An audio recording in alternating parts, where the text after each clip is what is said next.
Okay, everybody, and we are live on this. I don't even know what day today. I think it's a Monday. Is it Monday? It's a Monday, and it's a big Monday across the plains. As if you guys have been watching the last couple of days, if you've had any news on it at all, you know that there's a pretty significant severe weather outbreak. So Meteorologist Jeremy Kappell with you, along with dear friend Jack Allen from the Kappell Weather Plex. The plan here is to cover what's occurring across Texas and Oklahoma live, as long as we feel that it's necessary, and right now it's definitely necessary. There are several tornado warnings that are in effect. I do want to welcome my friends before we formally get started. Dora on here, I've got Scott Banker, Linda Russell, Pat on here. This is on our Facebook page. If you guys don't mind, take the link that I just shared, and I'll share it again, and share that with the world. We're trying to build that YouTube page up, and we're just going to utilize Facebook as a way to help build that audience onto the YouTube page that will be dedicated to these type of events. High-end severe weather outbreaks, eventually winter weather events as well, but this is the main page and the home of WxLIVE Now, WxLIVE Now. So the YouTube link has been shared. If you guys don't mind, give it a whirl. And you'll get it also on YouTube a little bit faster, about 40-45 seconds faster than you will on Facebook. With that being said, I don't really want to waste any more time because we got a big deal on our hands here, Jack. There's a lot of information coming in really quick on the tweet deck right now. It's kind of hard to keep up with everything, but we're going to do our best here. Looks like there's going to be a lot going on in a lot of different areas. Get your phone muted? Yes. Just want to make sure, because I don't. All right, and we can begin with the live coverage here. Guys, this is a big event. We've talked about this for several days, and now we've got active severe thunderstorm warnings and tornado warnings galore already lighting up across the plain states. We talked about the magnitude of this event. Unfortunately, I believe it's going to live up to the hype, if you will. It's not really hype at all when it happens in reality. But here's a look at that part of the world. We're going to zoom out before we zoom back in, and you can see we're lit up with warnings across the southern plains, particularly focused across the eastern Texas panhandle and into western Oklahoma. Right now, if you've got friends or family in Oklahoma City, you're fine for now. There is an active tornado warning just off to the west, and that's located out towards El Reno, to the north of El Reno. That's where that severe thunderstorm capable of producing a tornado is located. You make your way into the Red River Valley, closer to Lubbock. We do have active severe thunderstorm warnings and also tornado warnings. That's a tornado warning for Elk, just north of Elk City. We'll get some counties on here for you in just a moment as well. And then closer to Lubbock, coming in from the Lubbock office, that's a tornado warning coming out of the town of Paducah. That's Paducah, Texas, located right there in the Red River Valley. So we have been getting lots of reports. I know you've been following along on Twitter. Yeah. And what are you hearing so far? Right now, actually, I do see there was a report of a tornado briefly on the ground. This is coming in from the emergency manager 4 miles west of Paducah, Kappell County. Okay. So yeah, it says it was just briefly on the ground. I'm looking at that storm right now. It looks like there's still rotation with that, so we're going to have to keep an eye on that. There's a couple of storms right next to each other within that area that are looking quite interesting. So that's going to be an area of concern. Of course, we're going to be looking at other areas around here too, but right now that seems to be where the most is popping. Quick shout out to our friends over on YouTube, just actually joining us now live during this session. Appreciate you guys being here. Tammy Andrews, I've got Raven Bishop on here. I've got Emily Ware also on here. If you guys don't mind, hit the subscribe button, the notification button, and share it over for your friends. We're just getting started with this live coverage. We'll be on here for a while. Here's a look at analyst radar, and what I'm going to do is I'm going to work back a little ways, watching that storm Clear Hook Echo located near the town of Paducah. What I want to do is kind of set up the storm motion with this thing. So it just involves me basically placing a couple of markers, getting a sense of the actual movement of the storm. What were you going to say there, Jack? I see a picture coming in on Twitter. Okay. If I can get it back here. Again, this information is coming in really quick. There's a lot of information out there. So it disappears on the feed really quickly, so I got to scroll down. Looks like, if that's from today, let's see here. Yeah, okay. Looks like we do have one. There, right now it looks like the storm is north of Paducah, Texas. Severe storms, or where's that coming in from? This is from a storm chaser, okay, I believe. And then we'll be able to show some live images as the show progresses. We're pulling up some of our sources right now.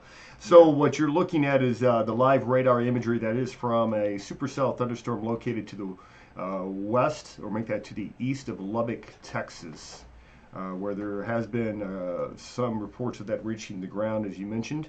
So we were just looking at the picture coming out of near Paducah, the town of Paducah, where that was located at. So let's see if I can go over to Severe Studios? Severe Studios. And that's where some of those live pictures are coming in from. We'll be able to show some of that. And live storm chasers, there it is. Get rid of some of these other weather sources that I won't be using. Yeah. And it's just an absolute explosion of activity across the plains. I'm going to show you we're going to go over to the satellite, because we've got plenty of time to watch this as it develops. This is going to be a duration event, as you probably know. And this is going to be one of those events that I'm afraid that we're going to look back in time and be like, wow, did that really just happen? But you know, these things do happen. It's been a few years since we've seen a big one, but I don't think there's any doubt that this is going to turn out to be a very, very historically significant outbreak. So what you're looking at is the enhanced infrared satellite imagery, powerful upper low across the western United States right now. It's those jet stream winds that are rotating around that low that are causing the mess across the plain states. Here's a look at those jet stream winds. This is coming from a weather model. I just kind of want to give you guys some perspective. And I want to see if I can get that telestrator to work here for a second. I want you guys to have some level of understanding of what we're dealing with this type of a system. So you've got this low pressure. And help me out, Jack. Oh, we gotta change the color. Okay. We gotta go to red. I also don't see it over here either. That's not gonna show up because it's not. It's not okay, the right so color. I gotta go Control A. Yep. And then delete. Just okay. go to colors. Okay. Towards the right there. Got it. And pick that red one there. And that'll work. Should work. Okay. And. Oh, hang on. Hit brushes. Okay. Sorry, we're learning on the fly. Yeah. That's how we do this around here. Although I kind of liked the other brush better. So yeah, there's another one on there. Click the brushes again. I think it was that one. This one right here? That one or the one next to it? That looks good. Yeah. All right. That's good enough for me. Okay. So you got this low that's diving out of the Rockies. Here it is. Oh, no. I misplaced the low, Jack. We'll get this. Give us a moment. Getting our sea legs here. There's the low. You got this wind just ejecting out of the Rockies, and it's that high-speed wind, and eventually this is going to form into a very intense, negatively tilted upper low. I started talking about this outbreak days ago. I wrote about it in multiple blogs, and then if you want to get a sense of the ingredients that are coming together, you can check out the latest blog, actually the one I put out last night. It talks about all the ingredients that are coming together to produce this massive storm system. Here's a look at, again, just the activity that we're seeing on radar out of the panhandle of Texas. We do have the other tornado warning that's to the west of Oklahoma City, and that'll also we'll continue to monitor. But I really think that the hotbed is going to continue to be right here across this section of Texas and eventually into far southwestern Oklahoma. We do have a new warning that just popped up north of Childress there. I see that. And it looks like the cells to the south by Paducah, they were two separate ones. It looks like they're beginning to merge there. Get a little bit of cell merger again with the active tornado warning out near Paducah. Now there's another radar source that I'm going to have to go over to. This is it's the the name escapes me for a second, but it's right there in the Red River Valley. So I want to kind of go over to that. I'm sorry, we're not. And then this storm right here looks wow. Look at the hookage on that one. I was looking at that a couple minutes ago, and I was surprised they hadn't had a warning on it yet, but it's there now. Just popped. All right, so this is Red River Falls of Texas. That's the radar source that we're going to be beaming out of. Such a broad and expansive outbreak that it's difficult to focus on one particular area, one particular storm. The expectation with this storm is that there's going to be a lot of, unfortunately, possible destruction. Well, we know there's going to be a lot of tornadoes. What we're hoping for is that it misses the higher populated communities. That's your hope. All right, so that one warning you see, what is that? Esteline? Is that the name of the town there? Yeah. So we'll be investigating that one next, and I'm going to bring it up on analyst radar as we speak. So this is what it looks like on analyst radar. And I'm going to reset my storm motion to get a better idea. Now what it is you're looking at reflectivity on the left, and you're looking at actual velocity, what the winds are doing on the right. Now I'm using a type of velocity known as storm relative. And in order to make that as accurate as possible, I have to individually measure the motions of these storms. And so that's what I'm doing right now. And that will affect the way that these colors represent themselves. Now this is in an area where we're in between radar sites, so this is occurring at about 7,000 feet. But obviously quite a bit of rotation showing up there. Again, this is Red River Falls area of Texas, making its way into the Texas Panhandle. Quick shout out to some of our Facebook friends for being on here, including my wife. She's asking everyone to stay safe out there in the plains. We've got Caleb Rout on here. That Texas storm 2 looks bad. We've got a number. Again, all of these storms are spinning. They're going up and they're spinning. And that's what makes a day like today particularly dangerous, because you've got this storm's got it all. Yeah, we have a question here coming in on YouTube. James Hogan is wondering, is that headed towards Altus? I don't know if I'm saying that right. Let's take a look. That looks like it is in that generally direction, but all these storms are moving in that direction. So let's put it in motion for you. You can see Altus. I would be concerned about anything that develops down here, my friend. Anything that develops, and I don't have that county name in front of me, but that part of northeastern, north central Texas. So anything that fires up here, that could be in line for Altus. So again, this is we didn't, we could have got on at what, 3:30 when they pulled the trigger on the first warning. This is such a duration event. I wanted to not do that because I wanted to make sure that we're on, during the central part of this outbreak that's going to be most pertinent. So I didn't want to be, there's enough people covering this that, we certainly aren't necessary to be on at all given times, but I wanted to make sure that we were prepared. And part of that preparation is just running through the software, running through all of our tools that we are using, and I feel confident that at this point we're solid. We're going to be able to continue with this here at least through this evening, however long it takes. I would love for there to be a major disappointment with this storm. And the reason I say that, because I think it's that scary. There is so much energy available to the atmosphere right now that it is an absolutely scary storm system. So there's kind of a broad view. This is the area that we're going to be focusing on throughout this evening. There is a severe threat that does get extended up into southern Kansas, but it's not a big deal. I think Kansas is going to miss.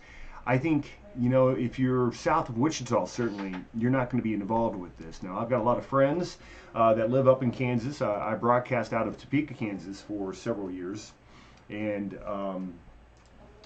So, you know, that place is near and dear to me, but also this part of Texas is near and dear to my heart. I was in Abilene, Texas for about two and a half years as well. So having lived in the plains, knowing what this type of an outbreak can do, you're talking about unnerving. You know, when SPC pops a high risk, I mean, that just kind of, it's jarring. There's a look at the high risk, by the way. Is this live coming in from who? This is coming in from KFOR. K4? Oklahoma. Yeah, Oklahoma City. That's the cell that is north of Oklahoma City. Looks like there is something trying to form. Well, it's there. definitely a lowering. Yeah. Definitely a lowering. So, guys, you don't see this every day. That high risk that we've been talking about, well, there it is. And guys, it's not a small high risk. This is a huge amount of territory where they've painted the Storm Prediction Center from Oklahoma City to near Lubbock to just to the north of Abilene and Midland. That's actually very close to Abilene. Abilene, they've got technically an enhanced, but that is just an enormous amount of real estate, and that's part of the reason why we want to be so careful with this storm. It's very rare that you get this many ingredients that come together just right. And you know, for those that will be impacted by these tornadoes, these are the ingredients that are coming together just wrong. Probably a better way to put that. So let's go back on over to our analyst radar. We'll try to get a live picture up for you guys here soon. Working on that. I did want to give another shout out to our YouTubers, Small Crowd. We just launched this program. Jack and I, we tested it out for the first time on Friday. Did 2 little runs. I want to see how far we can push these numbers up here today. We've got 32 people on YouTube now. If you guys are new to the program, please hit the subscribe, hit the notification button. Now, one thing that I think is going to separate this program apart from a lot of the others, first of all, Jack's a great innovator.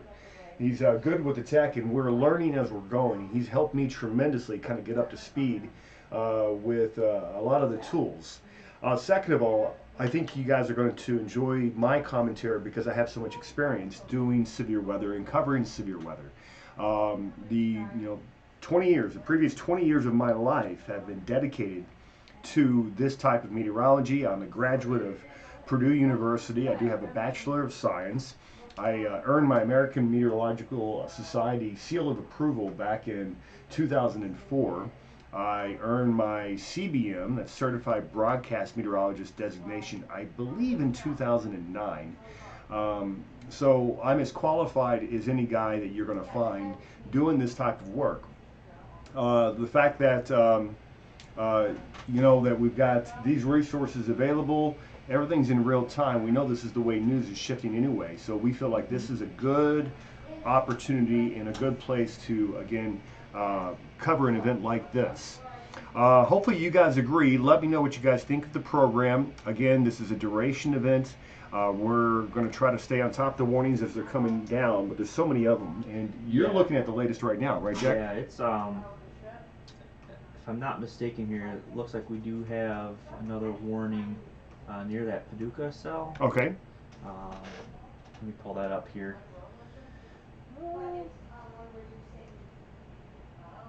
Just give me one moment. Going on the fly here.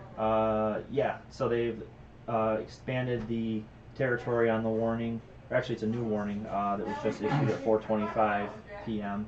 Eastern, would be 3:25 Central Time, local time, I should say.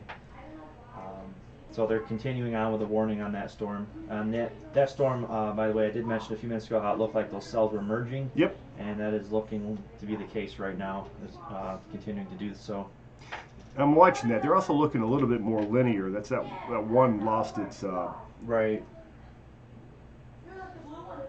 It seems like we're getting a little bit of commotion in our living room right about now. May have to address that. Let me see if I can get... I'm going to get my wife on the line here.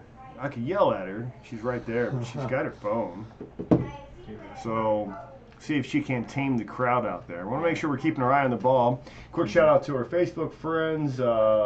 And thanks for being on here for Linda, for Jane Marciano, and then Stacy Wilson. My mom is flying out of El Paso. So maybe you can pass along a message to her. Sure. I'll go up there right now. I'll be right back, folks. All right.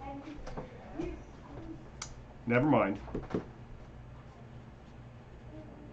All right, so again, it's a high-risk day. That's the reason we decided to pop on here. We've got 38 YouTubers. I want to give a shout-out to Andy Brown. What is East Texas going to get? And we'll get into that. Tammy Andrews on here. I've got Mike Conklin. Great job, Jeremy, just joining. Well, awesome. We appreciate you being here. Be sure to hit the notification button and be sure to subscribe to this page if you haven't already. Again, this is a new program, just kind of getting started. We launched our first one on Friday. We did a couple of run-throughs. Thought it went really well. So we're hoping for a good YouTube response tonight as well. Okay, so current radar, this is coming out of the Red River Valley of Texas. You can see Wichita Falls. That's their radar that we're looking at. I mean, there's a cluster. There's technically 5 tornado warnings right in this little area right now. You can see the area north of Paducah, and I'm going to bring this up over on our analyst radar. Take a look at some of the details of that storm. So there's analyst. There's sorry, I had you on the other radar unit. This one is great. I like the motion of it. I like the colors, but you don't always get the details as far as the actual warning information. So I want to provide that to you. And we'll start you over here. That is an observed tornado. This one is for Kappell County. Confirmed tornado is located 7 miles west of the Swearing In, or 9 miles north of Paducah, moving northeast at 35 miles per hour. The storm has a history of producing tornadoes in funnel clouds. So that's the one. That one actually just lifted as we speak. The other one is a tornado warning for southeastern Childress, northeastern Kappell County.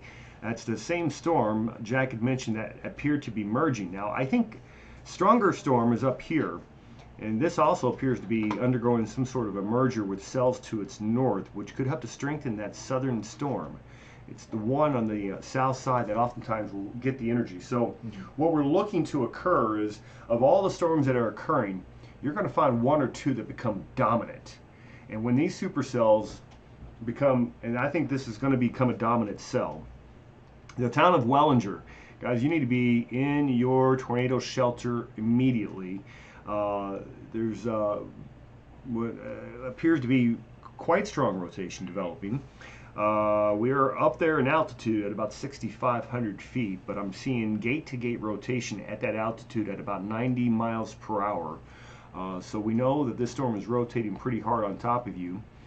So that's Wellington that'll be seeing that. See if I can get some state roads on here. And can I get some labels? I don't know that I'm going to be able to. We'll work on that though. In fact, let me pull up a updated map.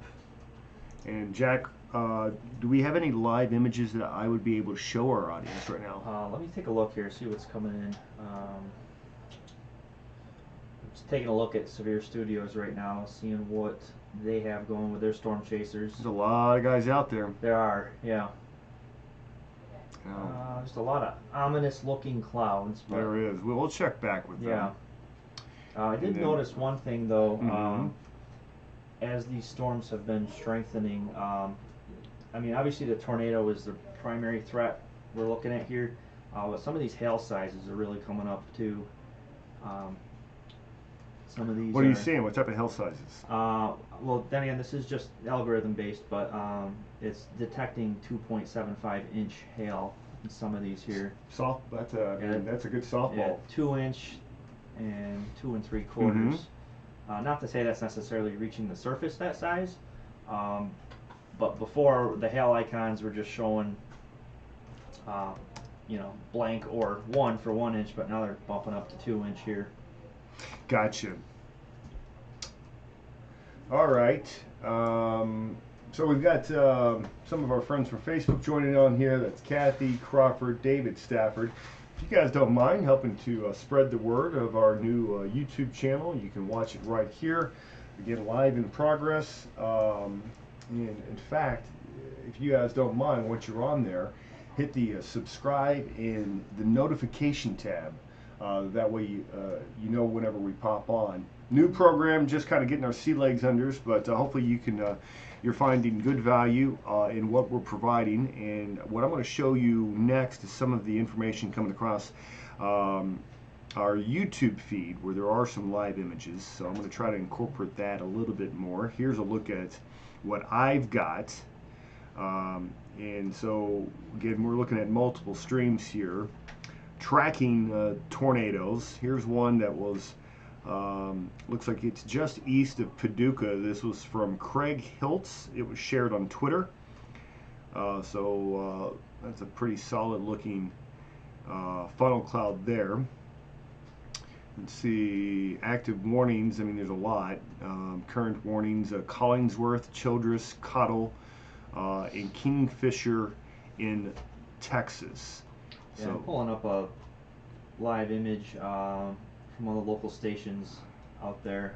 It did show that they had something that was trying to drop. It doesn't look like it right this second. Don't like to see this. This is coming out of Oklahoma. Oh no. This is storm damage near Grand Lake. So yeah, that's unfortunate. Picture of looks like one of the local television stations is at Channel 9. Looks like a pretty good lowering again, and that's the storm that's west of Oklahoma City right now. We can show you that. Yeah, it looks like we've got it's trying to touch down here. Yeah. Oh, yep, there it goes. On the ground? It's close. So it's on the ground? Not trying. Not quite yet. It's trying now, but you know what? Those images there goes to show you just how soupy and saturated the atmosphere is. Because, all right, they're putting out a new tornado warning on it. So I'm going to go visit that part of Oklahoma. Yeah. We're heading into Oklahoma, folks. So that new warning coming in. I'm also going to pull this up on our analyst radar, try to get some warning information on that. Lots to observe, lots to watch. Again, we're in this for the long haul here. Watching these warnings. This isn't observed. I'm wondering if it's based on what you were just looking at. So tornado warning for northeastern Kingfisher County in central Oklahoma, and also for Logan County in central Oklahoma. A tornado producing storm was located 7 miles northwest of Cashion, moving to the northeast at 35 miles per hour. Again, they've got the observed tag on this one. Let me bring up that radar information out of, is it Stillwater, Oklahoma? Where is that radar out of? It's just south of Oklahoma City. So that would be close. I guess that would probably be Norman. So Norman, which is situated very close to the town of Moore, you guys may have remembered Moore, 1999, very famously struck by just a catastrophic F5. That storm made national headlines. Unfortunately, it killed 35 or 40 people. And then it was 14 years later that another F5 struck the town of Moore. That was in 2013. They are no strangers to this type of weather. This time around, at least for now, it is north of Oklahoma City, in the Oklahoma City metro area. Let me work on my storm relative motion. Again, we want to spend some time diagnosing the movement of these storms, and it helps us with our storm relative motion. There's a look at the reason they issued the warning. A, they observed it. B, on radar, we're showing about 60 mile per hour winds moving away from the radar, and then we're also on the other side looking at winds of around 30 miles, so about 90 mile per hour gate-to-gate shear with this storm. Don't mean to interrupt, but I think you might be on the wrong source. Oh, am I? And you need to continue to remind me. I'm going to do that from time to time. All right, this is what I wanted to show you, because when I'm looking at it, it's not always what you guys are looking at. We try to keep it on the same page. Here it is. So this is a storm again. The shear is located here. Let me pull up my telestration, give you an idea of what your eyeballs are seeing. Tell you what I'm going to do. I'm going to change my configuration a little bit. Let's try this. Maybe that'll help to limit the confusion. 34 YouTubers on here. What's our high water mark? I think we've been up to about 38 so far. See if we can help push this. Again, new program, and we're hoping to be able to continue to provide live updates throughout this evening or as needed. All right, so if you haven't already liked the program, shared the program, please do so. And see if I can, oh, that's not it. So what do I have to do here, Jack? You just have to click brushes when you start it. There it is. There you go. So there's that area of rotation, but it has to be red, you said? It has to be a bright color. Okay. What about a white? Can I telestrate in white? No, because that's our chroma. Oh, I see, said the blind man. All right, Yeah. we can go with yellow. Let me go back. Oh yeah, you can just click the back button. That's There more it is. convenient for you. All right, so that's at a poppy area of rotation, about 90 mile per hour, gate-to-gate rotation with that. That storm is moving to the north. Who's going to be affected by this? So in that warned area, you've got the town of Crescent, Lovell, Marshall, Orlando, and Mulehall, if that's how you say that. I don't know. So that's again a confirmed tornado that's north of Oklahoma City, and that's moving down the interstate, or up the interstate, I should say. Pull this up over here.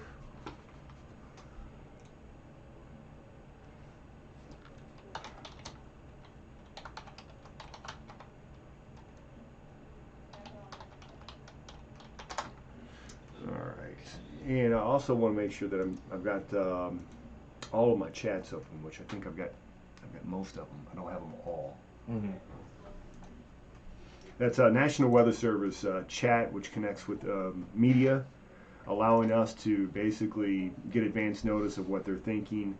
So this one should be coming out of, that is Oklahoma City.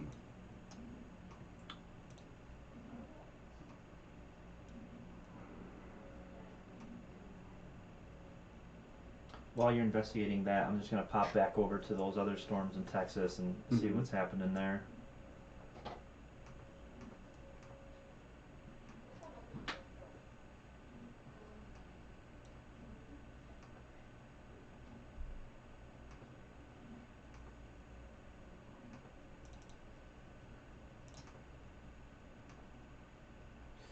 Well, that's looking. What do you find out? What do you have over there, Jack?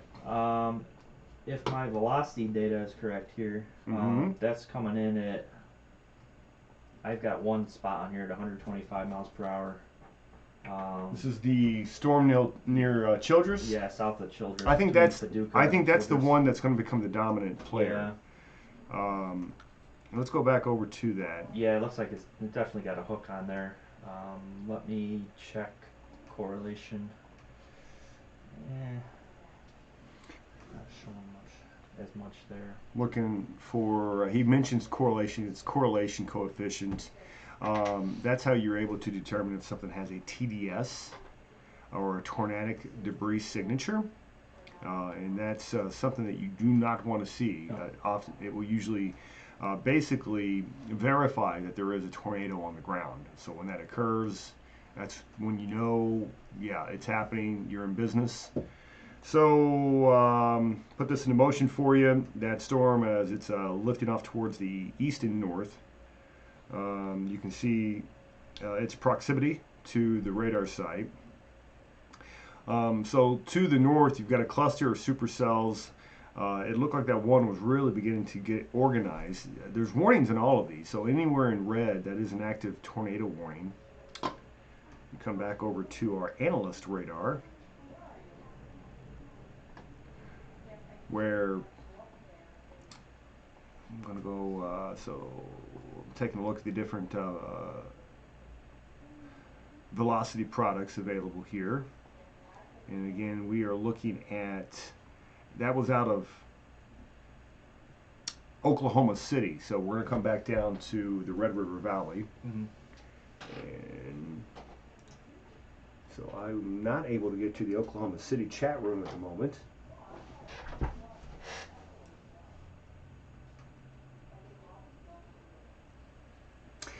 We'll have to change that. Looking at some of the highways here, the interstate systems, I should say, for Oklahoma. That's 35, Interstate 35, that runs north and south out of Oklahoma City. And so right now, the action is just to the west of that. And so basically everything so far is west of Interstate 35. In Oklahoma, the storms are north of Interstate 40. Across Texas, they are south of Interstate 40.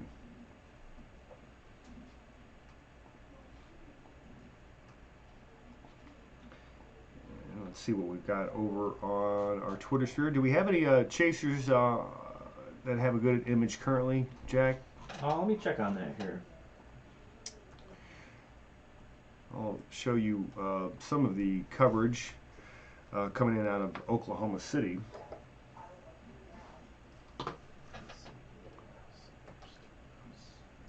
And that's Nick Bender. I think that's for Channel 9. Or is that, yeah, that's Channel 9 out of Oklahoma City. And that's from a chopper, I believe. Yeah. Oh, is that? Oh, okay. Yeah, that's a still image here. I'm monitoring the feed, chopper cam out of KOCO. Mm-hmm. Don't want to pull up too many live videos at once because I want to use the bandwidth. You don't, sparingly yeah. Here. Well, yeah. And knock on wood, so far we've had a very stable feed. Yes. Tell me what it looks like on your end. Let's take a few more comments since we were currently on here. We've got about 31 people right now. I've got Christian Chamberlain talking about the dangerous tornado that's passing toward Crescent, Oklahoma as of 3:41, that's Central Time. So he just left that message 3 minutes ago. Let's go ahead and let's take a look at that storm. Again, Crescent, Oklahoma. So we're monitoring multiple areas. It would be a lot easier if we only had one radar to shoot from, but I do want to look at that. And so again, that's coming in from that's Christian Chamberlain. And Christian, thank you for being on here. We're moseying on back over to that storm that you're speaking of. It is a confirmed tornado on the ground. So here it is on analyst radar. That's what it looks like. You can see pretty good rotation. This is at the bottom level. If we work our way up in the atmosphere a little bit, you can kind of see you've got that, definitely have that tilt to the updraft that you would expect with a supercell thunderstorm. And we are located at about 2,900 feet, so this isn't that far off the ground, where I'm showing rotation of 60 one way, about 30 the other way, so about 90 mile per hour rotation showing up here. And let me adjust that image a little bit, maybe do a little telestrating. So there's that rotation. You got the hook, which is located right there. That's kind of that inflow notch. Now we've got an updated image. So what is it? Is it Control A, delete? You can just hit Control Z a couple times. Control Z a couple times. This is why he's my tech guy. I don't know this stuff. There's multiple methods, but whatever works the best for you, you can use. Okay, very well. Obviously, a very clear hook on this thing. Let's put it into motion.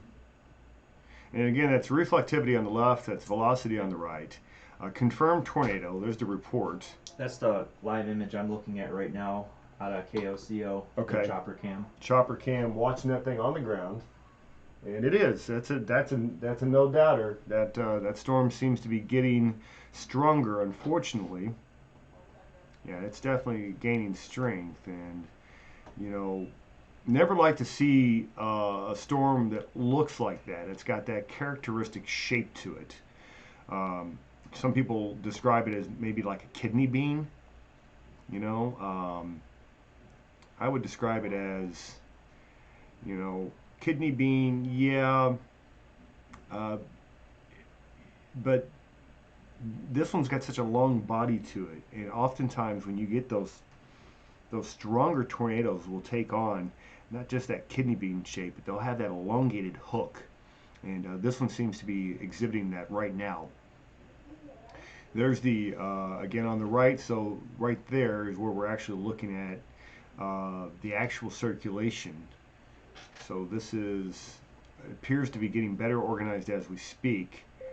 And we'll bring you back over to a live picture coming up in just a moment. Wow, okay. I'm going to take a look at inrods now on this, and wow, Okay. yeah, that's not good. And you can see if we go back in time, it wasn't nearly that strong, even 10-15 minutes ago. It looks like this area that they're showing on the chopper cam is broadening a bit and Yeah. lowering here. The whole thing's coming down. Yeah. So let's see, can I get an image up?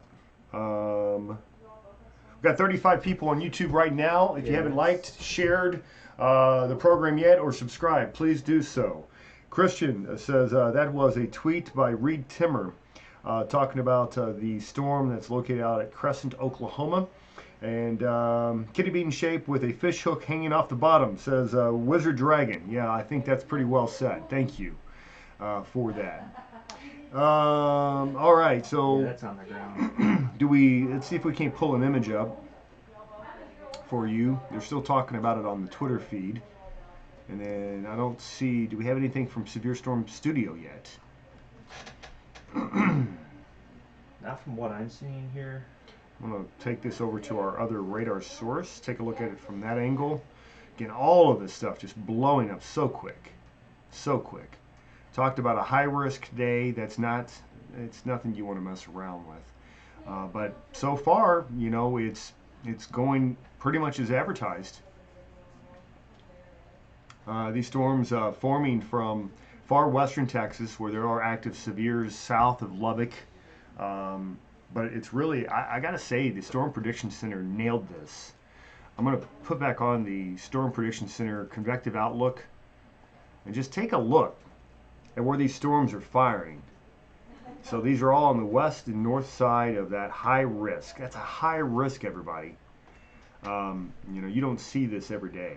In fact, I would say, you know, maybe one a year on average. If you average them all, some years go by, you don't see a high risk. No. And I think this one, it's so large, this setup, this is, you know, usually when they put out a high, it's for a very specific area. They're covering, I mean, I would love to know how many miles that is from Oklahoma City to Lubbock.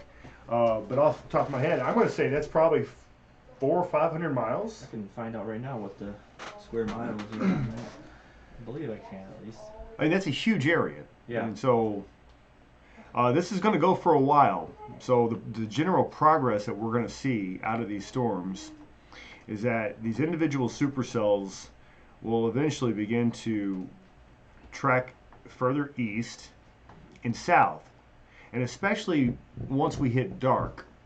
Once we hit dark, then you will have a different type, a different breed of supercells begin to come out. These are ones that primarily seek moisture, that begin to make those right moves, and of course after dark they become that much more dangerous as well. That's looking at 44,000 square miles under high risk. 44,000 square miles. Mm-hmm. That's amazing. There's over 2 million people that are in that area. Now if you include the moderate risk, that's an additional 30,000 square miles, another 1.5 million people, and then the enhanced adds another almost 2 million. So, you know, you got an area of almost, 4 to almost 5 million in population that could be affected by some really, really nasty storms here tonight. So I'm going to turn that feature back off. Again, just watching the progress of these storms, and we'll go check back in over on our analyst radar, where we've got the INROD, normalized rotation, on the right, and then we've got just your regular reflectivity on the left. That storm showing very good structure, moving quickly, and they're going to have to make a decision quick what they're going to do as far as extending that warning or not, which I firmly know they're going to. So heads up, Covington, Perry, you're not in a warning yet. I think you're about to be. Let's see if we can pull up some more locations. That would be a town of Lucien. You're about to get a warning. I'm pretty positive. And I'm still working on getting up my chat up for Lubbock. I mean, for whatever reason, Oklahoma City's not playing very nice with me right now. Let's see.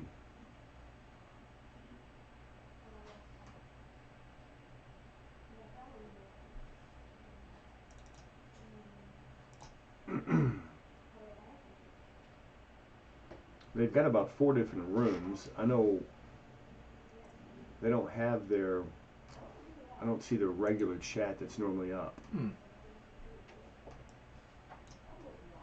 Okay, as of 4:50 Lubbock, though, they do continue a tornado warning. It was observed for Childress, Kappell. That goes until 5 p.m., so another 7 minutes. So that's 4 p.m. Central Time.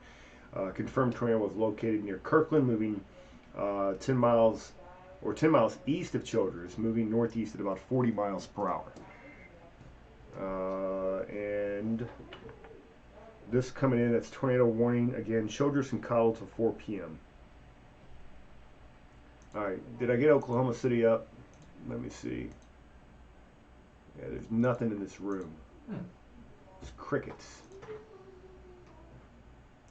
We'll come back to that.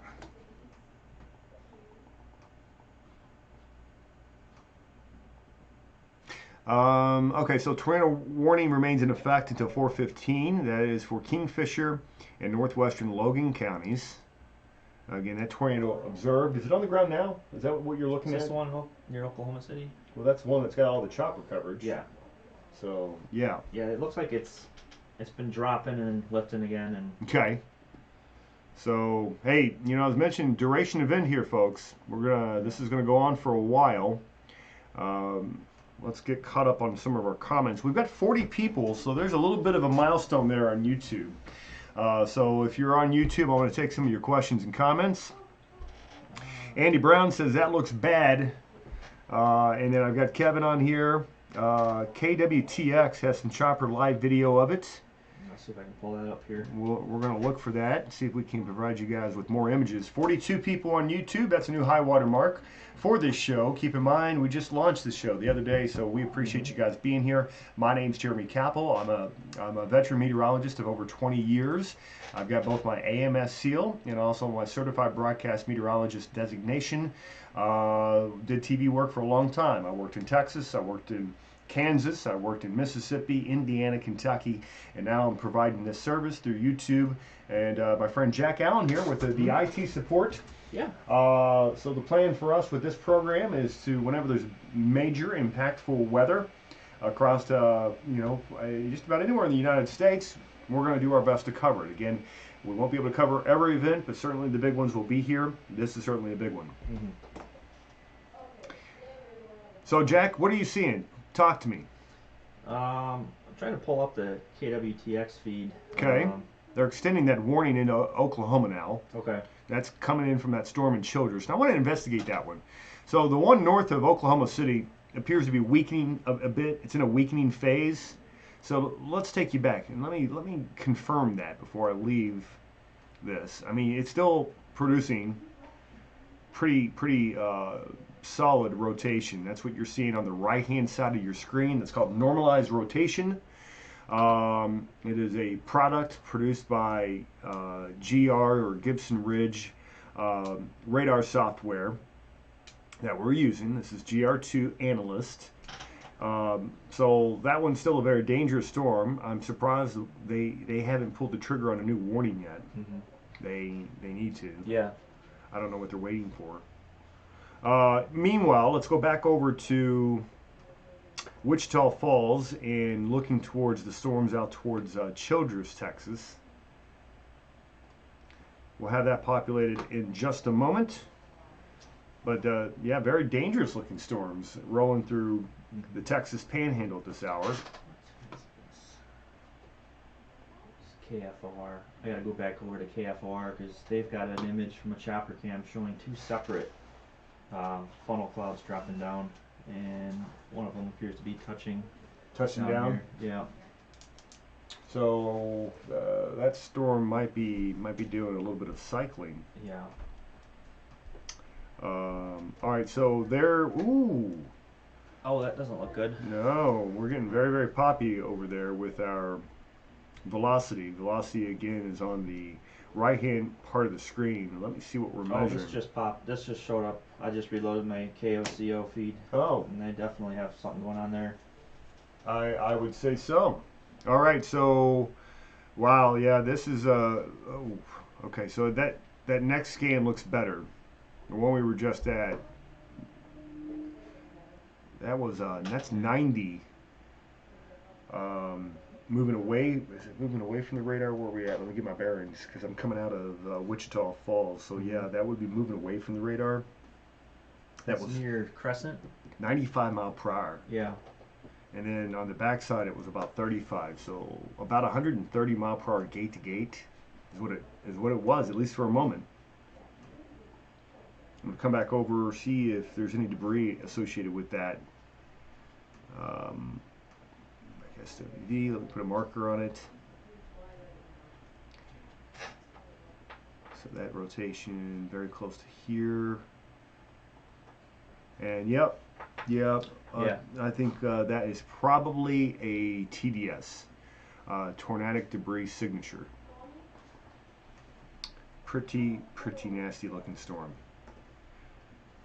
All right, so that is the storm. Where's it going? That's a storm located very close to Childress, moving into, I don't have all my Oklahoma counties in front of me. What is that? Southwestern. Oh, here it is. Okay, so that's going to be Harmon County in southwestern Oklahoma. That storm is moving towards you. Going to be very close to the town of Kirkland very soon. Kirkland, you need to take your shelter immediately. And this is moving, shortly it will move out of northwestern Hardman County, out of northern Texas. Okay. Lubbock issues a new tornado warning. That's the one we just saw pop on there. So that would be southwestern Oklahoma. That's a southern Harmon County. And then Hardman County. Don't get those two confused. Harmon and then Hardman County. That's coming out of Texas.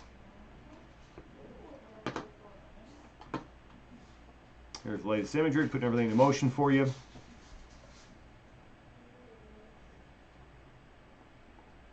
It's a lot. You know, there's just a lot of things for us to take in. I know. I'm looking at that. It's like, which of these storms, do you want to follow? Mm-hmm. Okay. So, storms firing up again. Storm Prediction Center, they called this high risk day. And I want to also look at some maybe Futurecast model data for you as well. Should be able to get that loaded here in a moment. And seeing if we got any images we can share. Okay, so yeah, there's a lot of images coming in from the Oklahoma City storm, north of Oklahoma City. Let me be careful with my words. A lot of people live in Oklahoma City, the metropolitan area, and you don't want to freak people out. Okay, so there's a image, two tornadoes in one. At least that one appears. Yeah, they both look like they're on the ground or very close to it. And kind of goes to show you from this angle, it looks like all the clouds are near the ground, and they really probably are. Those cloud bases may be a couple thousand feet, so it doesn't take a lot for those funnels to reach the ground. I know that was the case on May 3rd, 1999. They were just right there. Here's yeah, we already looked at that image earlier.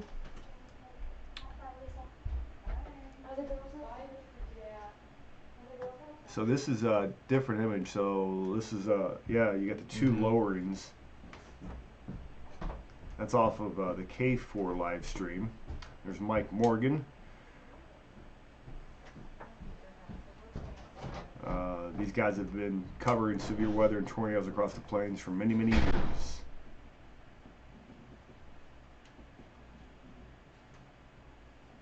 Somebody's asking a good place to watch the storm chasers. Mm-hmm.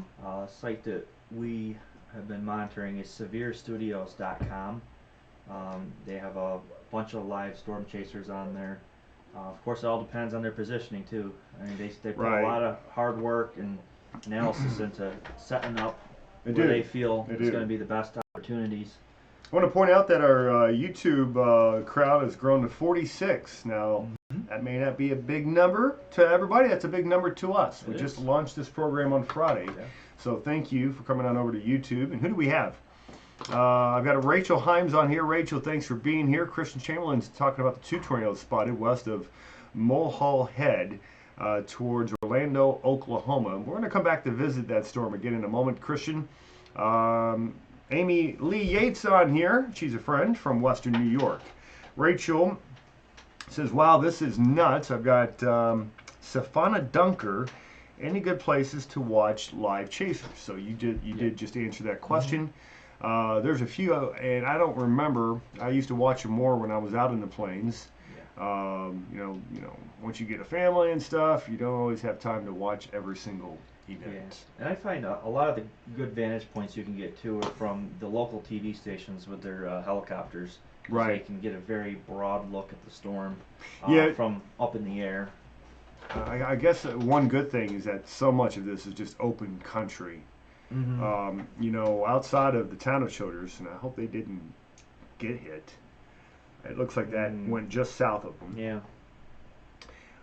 Right here, this cluster, there's really not a lot out there. I think Shamrock has a population of like 300 people, and they missed, which is good. But it's open territory. And you say it's good chase day. Well, out there it's pretty flat. You do have a little bit of terrain across southwestern Oklahoma. But on these high humidity days, it's difficult to see. Difficult to see them. And when you have that many cells that have blown up, your positioning needs to be perfect. That's what I'm seeing a lot of on the Storm Chasers feeds here. It just looks like a deck of clouds on basically all these pictures I'm looking at. So we'll go back over to the storm north of Oklahoma City in just a moment. I wanted to take you back to our analyst radar. And while you're looking at analyst, and I'm going to load in some more images for you. Again, that's reflectivity on the left, that is velocity on the right. Obviously a large number of storms that we're tracking for you. I'm going to pull up a Futurecast product for you as well on our Kappell Cast 5000, if you will. I do believe that you coined that name. Yeah, I think I What do y'all think? Is that catchy? No? I think it's a lot. It's a lot to say. Yeah. Can we... It sounds very TV oriented. Yes, it does. But maybe not so YouTube oriented. Yes. All right, so this is loading. I'll have that up. And this is the HRRR. I'm interested to see what it shows. Okay, I'll have that up in no time.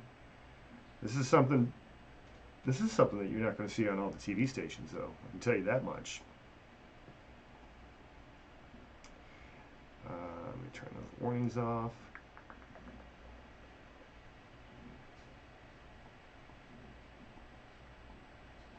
All right, so this is going to kind of put a timeline on the expectation as we get deeper into the evening. Okay, and stop it right there. All right, going back over to, now this is a Futurecast model, and it's just going nuts. So those that are familiar, this is the HRRR, capturing what's happening now. I mean, yeah, that's about what's happening now. It's just a mess all over the place. So we're going to focus on Texas and Oklahoma. You see Wichita there. We'll leave them in the picture. So the individual supercells, they continue to move gradually east. And at some point they begin to merge. I think you're gonna come across some dominant cells that begin to kind of bully their way across the area. But you can see by 7 o'clock, so it's a little after 5 Eastern, 7 Eastern, so that'd be 6 Central. So there's your time frame, bottom left. Look how many storms converge. I mean, and what we would like to see is for them to all come together and form just one solid line that would actually reduce the potential for individual violent tornadoes. But I'm afraid of, based on what I'm seeing on radar, it's going to take a real long time for that to occur. They're not just going to all come together at once. That means this evening you're going to have these individual supercells. The question is, how's this going to impact Oklahoma City? And if this is right, they barrel their way into Oklahoma City, western suburbs, by 9 o'clock. They reach the other side of the city by around 11 or midnight. And then from there, it does look like there's that weakening that will take place. Storms will become what we call outflow dominant, and the potential severe weather will decrease. I think between now and 11, maybe midnight though, that threat is going to remain very, very high. So that's kind of concerning. Let's go back over to analyst radar. Again, looking at the Red River Valley of Oklahoma in Texas with those individual nasty, nasty looking supercell thunderstorms. It's a high risk day. Jack, when's the last high risk? When was the last one? Yeah. I couldn't tell you. See, these are the things that I want to know. Yeah. And I can't remember off the top of my head when the last time. I do want to pop in and just mention that there is a new tornado warning. Okay. Let me see if I can get some more information on that. Just bear with me one moment while I pull up the information on my other radar site here.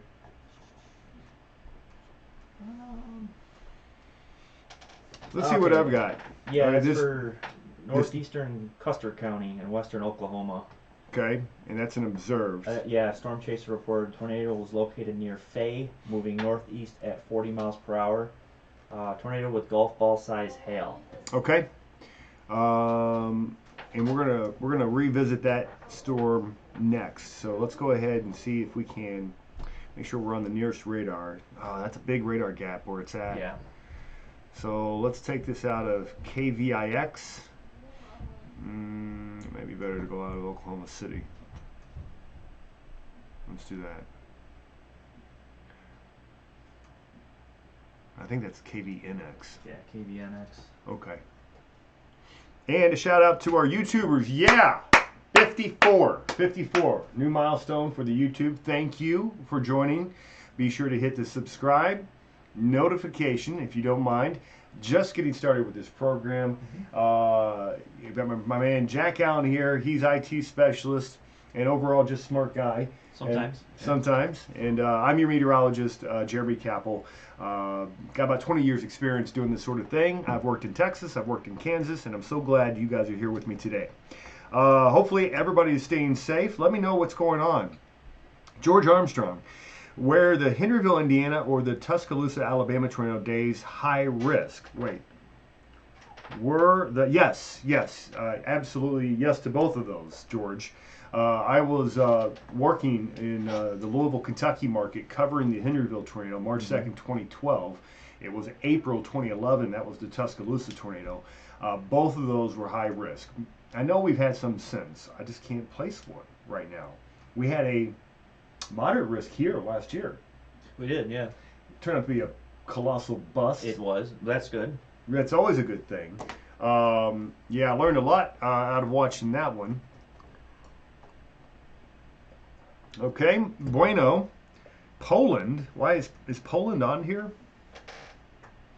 All right, let's see. Back to live coverage.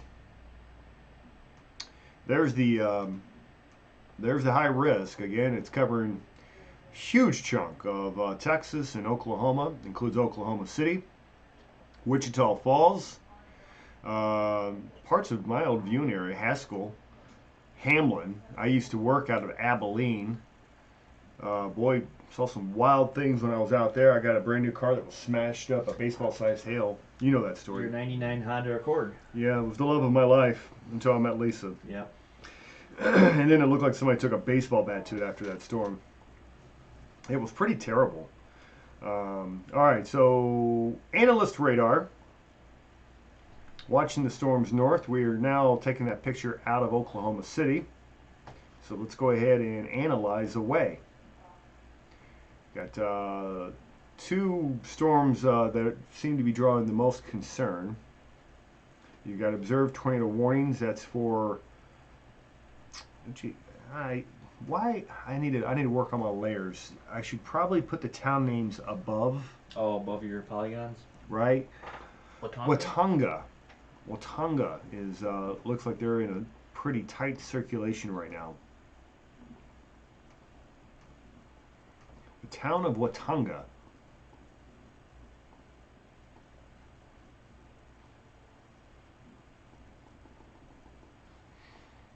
And I'm going to take a look at the normalized rotation with that. That does not look as impressive. Yeah, I was just looking at that as well. It's the storm looks a little more. It doesn't look as organized as most of them that we've looked at so far. So let's go back up over to. No, this is still pretty healthy circulation. There's that warning. It took them long enough to get it out, and once they decided to get it out, they warned everybody. So let's see. That would be Lucian, Perry. What's this town up here? It's underneath the flash flood. We had flash flooding that's beginning, and we knew that was going to become an issue at some point today. So it's flash flood warning. Town of Red Rock. You're underneath that tornado warning. So this guy is just going to lift to the north. If I go back over to my other radar source in a moment, I might be able to put an actual track on it for you. Let's see what reports.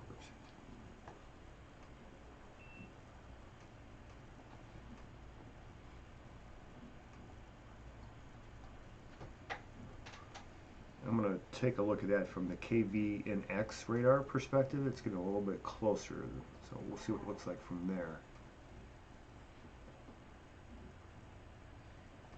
And here's a look at that other radar source for you.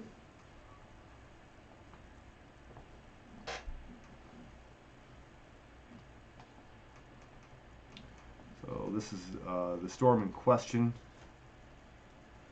So circulation located right about there, which would be west of Orlando.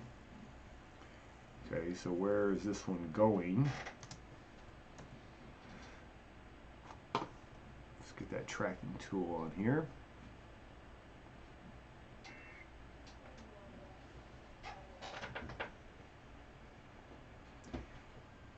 And somehow I was able to avoid all of the towns. Let's do that again. Ooh, I got a cell tracker. I haven't used this tool yet. Oh, I see what it's doing there. Disregard that information.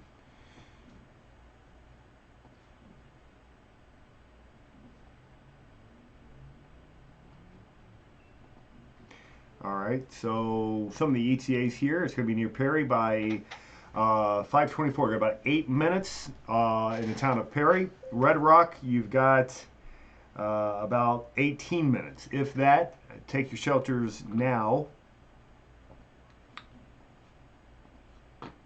And those supercells, they're just lining up one after the other.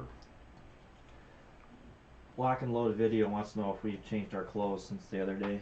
Since you were wearing that last time. It was. I think it's our uniform now. Yeah. But thank you for noticing very much. It's going to be a long night, friends, for our friends in Oklahoma and also Texas. We've got volume is a bit low, he says. Is that a problem? I can bring that up. Can you hear me now? Check, check, check. 1, 2, 1, 2. Mic check. Bring the level up a little bit. I'm farther away from the mic too, and well, Jeremy has 20 years of broadcast experience. Yes. I may not, but we do need to work on his volume. That's right. Speak with confidence, friends. Speak with confidence. That's right. So, all right, I'm going to take you back over to our analyst radar source and kind of see what it looks like on that end. So that Orlando storm, that looks pretty legitimate. I'm showing, so that looks like winds to around 70 miles per hour. That's moving towards the radar site, and then moving away from it, it's about 30. So about 110 mile per hour. Not quite gate to gate. It's a little bit more broad, but pretty nasty looking cell nonetheless. Let's go over to one panel. Take a look at this. Really analyze this storm. And something that I haven't used yet today is the cross-sectional tool that's available with this software. So we're going to start on the southern part of the storm. We're going to work our way north. And, ooh, it's not giving me data. Oh. It's a problem. I wonder why. Not now. No? I don't like it. I wonder if that's the same thing with the Jello mold. That's interesting. That might be a glitch with the system. So we'll come back to that. We will definitely come back to that.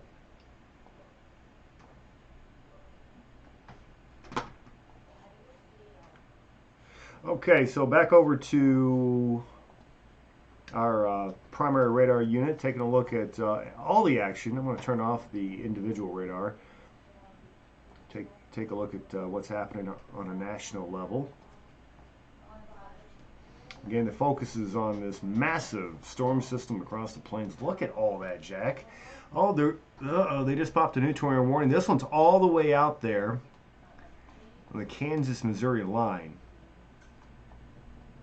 So that's uncomfortably close to Joplin. Mm-hmm. Yeah, that goes into effect now, remains into effect at 5:45. Really wish, because that storm's moving northeast at 47 miles per hour. That storm is hauling.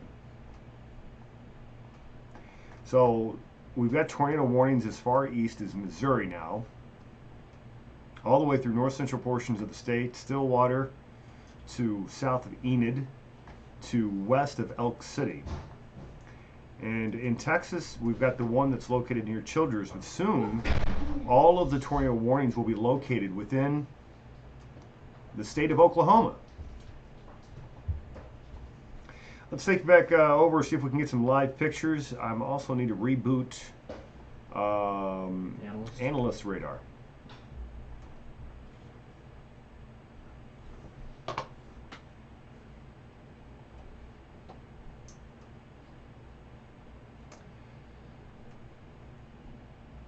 And we'll have that up for you in just a moment. Let's take a look at what our media friends are talking about. Let's see if we got any more pictures. Anything over from the severestudios.com? Let me refresh that now. Let me see what we have coming in.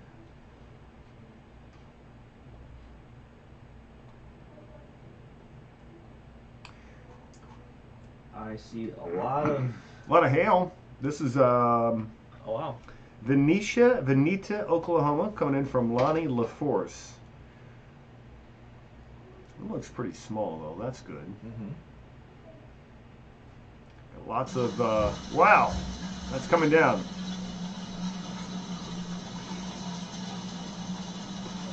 That's going to cause interference.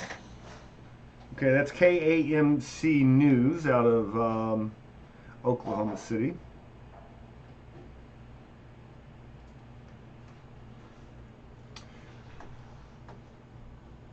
That's Lubbock, actually.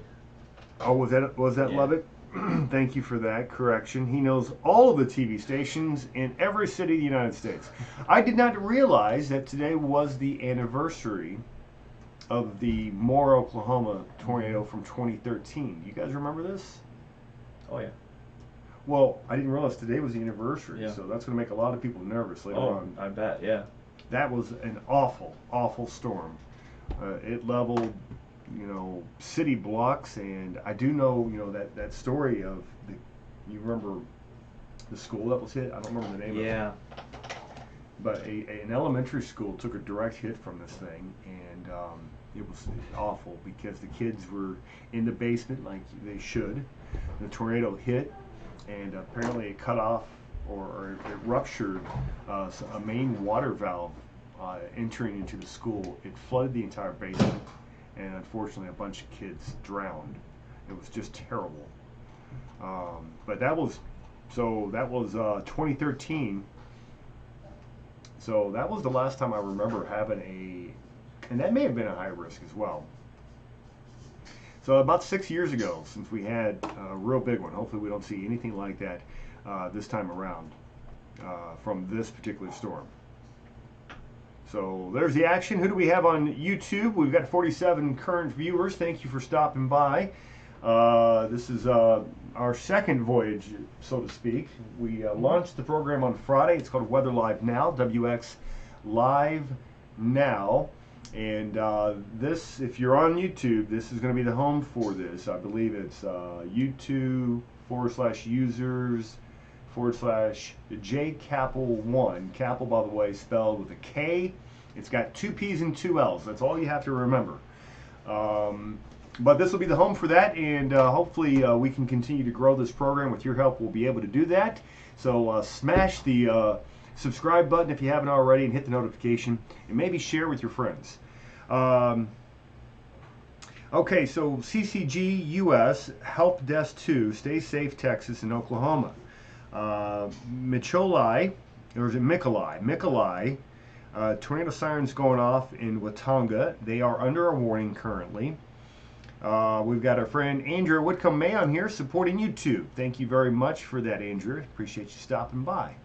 And okay, I'm on a laptop, not the best speakers, so you know, maybe the volume is not so bad after all. Tell me what you guys are hearing and seeing.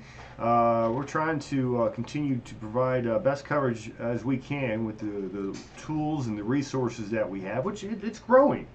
You know, every time we try this, I think we get a little bit better at it, Jack. So yeah, thanks for being a part of that. You're looking at the big picture, man. Just a mess of storms. You know, the Storm Prediction Center, you know, did a good job of identifying this day days in advance. We blogged about it. Go to KappellWeather.com. You can also go to WxLiveNow.com. It'll take you to the same place, but I put together a series of blogs here the last few days focusing on this outbreak, and you know, a lot of ingredients came together to make this, unfortunately, create this type of an atmosphere, including, you know, just a tremendous amount of instability. We were looking at CAPE values, and I'd like to see what they are right now. Yeah, let's take a look at that. Go on over to the Storm Prediction Center. Take a look at what they're reporting from their meso-analysis page. A lot of big words, but you know, meteorology is pretty technical, so you kind of have to know your stuff if you're going to be able to do this and do it well. Meanwhile, if you found me from the Facebook page, thank you very much. I'm going to share that YouTube link again. Be sure to hit that. Come on over, subscribe to it, and share it. All right, so meso-analysis is loading now.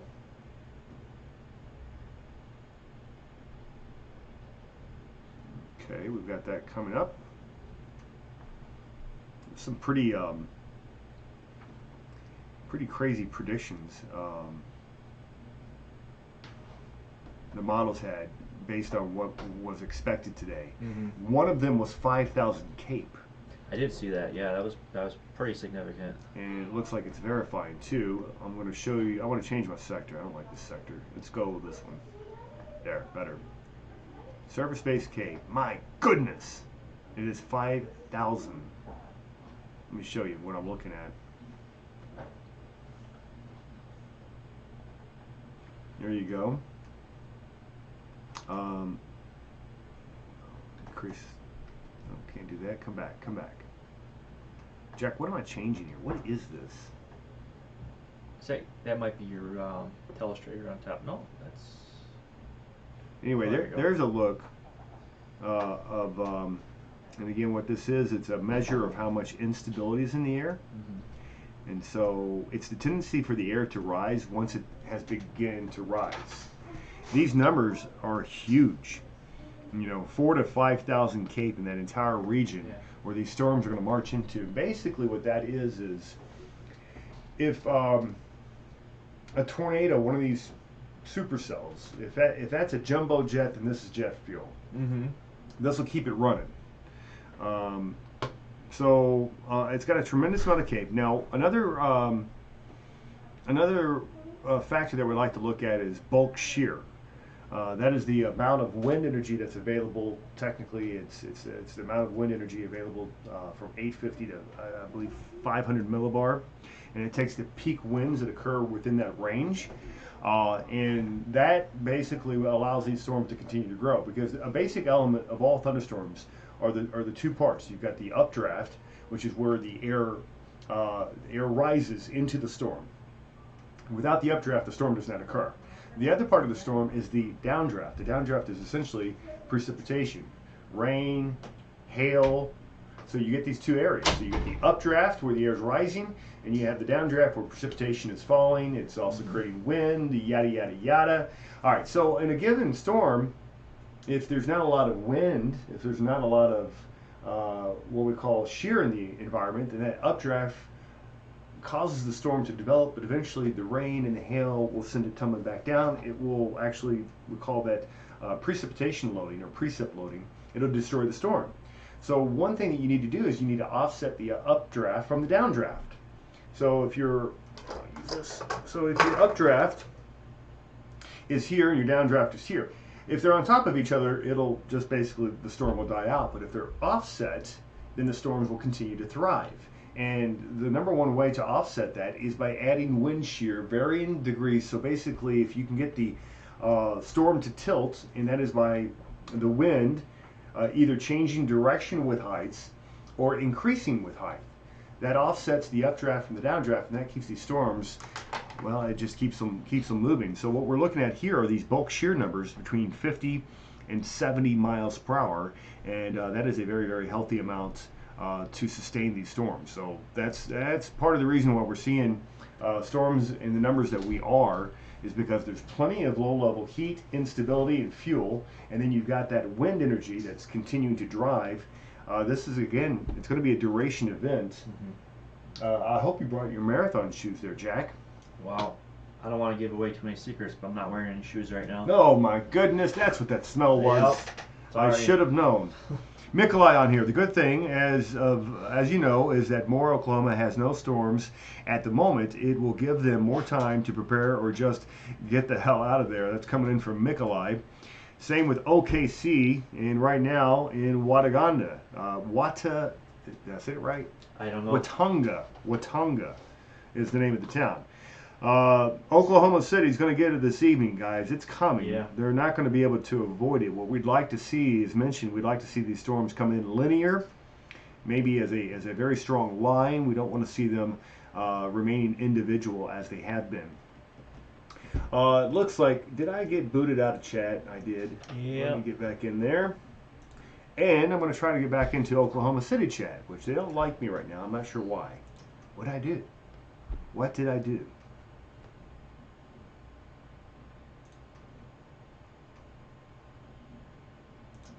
All right, we've got that in the works. Analyst radar. We'll take this back out of Oklahoma City. And let's see what we've got. So, got a lot of nasty storms. This is exactly what we've got. So, the tornado warning for the town of Perry. So, Perry to Red Rock, a tornado warning continues, but it's been canceled further south into Logan County. Okay, so that storm continues to progress, and we're seeing such a large number of storms that this is actually a good thing. We mentioned it during the program we were on Friday. Sometimes you can have just too many storms, and they sap the energy from one another. It's when you get those storms, those lone rangers, if you will, that's when it becomes more dangerous, because those are the ones that they get. They basically become energy hogs. Yeah. Yeah, we were discussing this yesterday as well, we had a little bit of severe weather locally. Right. We were mentioning that.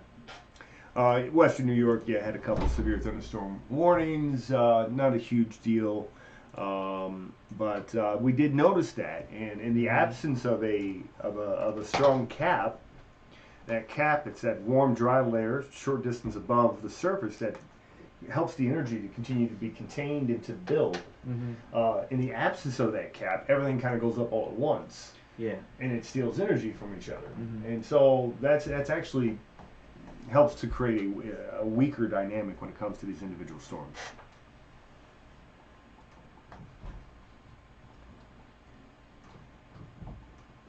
I just thought that I should actually share the YouTube link on my TV page. Have you not done that yet? I have not done that yet. Well, shame on you, Jack. I know.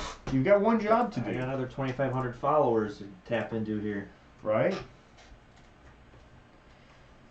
Alright, let me get caught in here also with some updates from my other social medias. I kind of been quiet for a little while. Haven't really talked to my Facebook friends, but we've been on for a little bit, so I'll check back in. How is Denton, Texas? Coming in from Carrie Ann on Facebook. What is a watch party? Everybody knows what a watch party is. Say hello to our 52 YouTubers currently. Thanks for being on here. Again, WxLIVE now, just newly launched program. I'm meteorologist Jeremy Kappell. I'm your host. And this is Jack Allen. He does the IT work. I do the meteorology. I think together we make a pretty good team. Okay, so Mikolai says, stay safe. Okay, well, you too. I'm not sure what you're doing or where you're at. Sam on here talks about that tornado warning that was up near Pittsburgh, Kansas, and we can show that coming up in a moment again. I'm pulling up some new resources for you. We also want to take a look, see if we have any more live pictures that we can show you.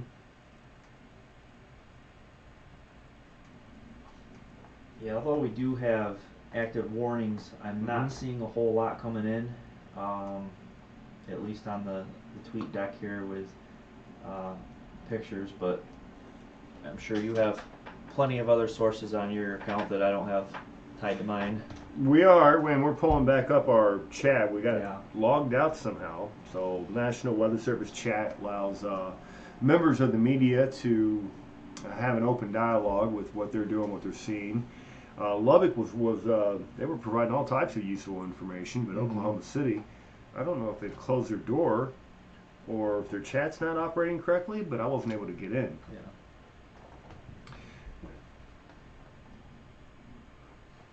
So it's just a mess of thunderstorms.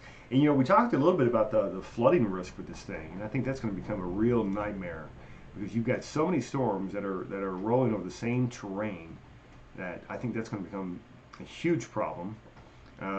You got, I mean, the rain, heavy rainfall goes all the way up to almost Omaha, southeastern Nebraska, Kansas City, Missouri, seeing the heavy rainfall. Little town of Wamego, that's the home of Oztoberfest. It's going to be a rainy night in Topeka. All this area is prone to flooding. You've got active flash flood warnings that are in effect south of Emporia. That's the Kansas Turnpike, Emporia to Wichita. And then 35 south, you go far enough south on 35, you do run into a tornado warning. That is for that storm cell located to the north of Stillwater. All these are active severe thunderstorm warnings. Make your way north and west of Oklahoma City. And then one active tornado warning that's located near Shamrock. Childress, that is a tornado warning for you as well. Okay, so gauging my radar sources here. I want to make sure that we're on the one that's going to be the most helpful. I think I'm going to stay with Oklahoma City for now. And let's go on over to our two-panel plot. Storm relative velocity will be on the right. We've got reflectivity on the left. I'm going to re-gauge our storm relative velocity here.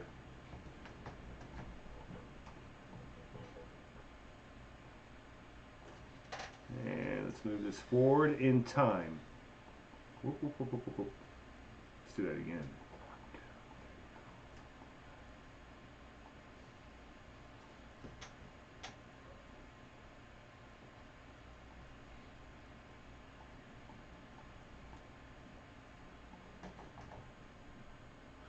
All right, and that should affect what you're seeing over here. Okay, so that sure sticks out. What in the world? There's no warning on it. No. Where's this? Maybe that's not right. Let me do that again. Okay. I'm going to try to reset our storm relative motion. Okay, take it right here. I think you're on a different source.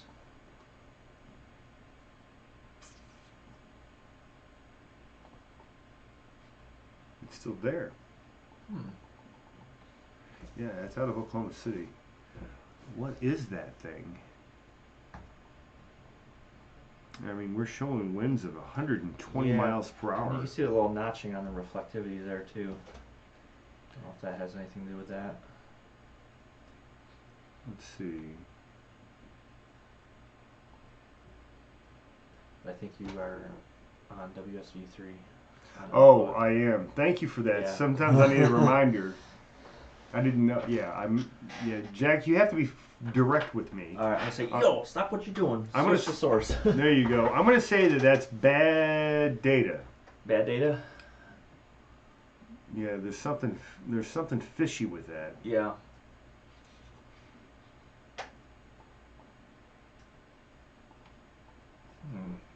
And I'm not having any luck getting logged back in over here. I wonder what is wrong. What was the location on that one? That was near Kingfisher? Okay, yeah. Well, the only active tornado Oh, right now, that's the one that's for... Yeah, I'm popping, then again, this is going based on that data, vortex signature on that on here, but there is no tornado warning for that particular cell at the moment. Let me see if I can switch to another radar site. Okay. And see how the data looks from that side.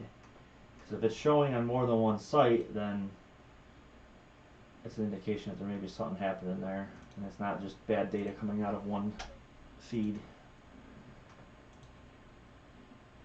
Okay. I've got a lot of clutter on mine. Well, that's good of you to admit that there, Jack. Maybe that's something we can work on. Oh, look at all these. Yeah, that might be a bit of a problem. Yeah.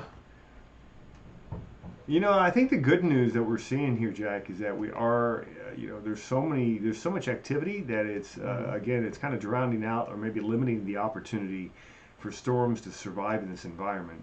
I think that one across the Interstate 35 corridor, I still see that as weakening. There's still some rotation that's evident, but based on its motion, and again, it's all lifting north, so kind of associated with that warm front. It's going to be difficult for it to intensify or re-intensify, just because there's so many storms around it. Yeah.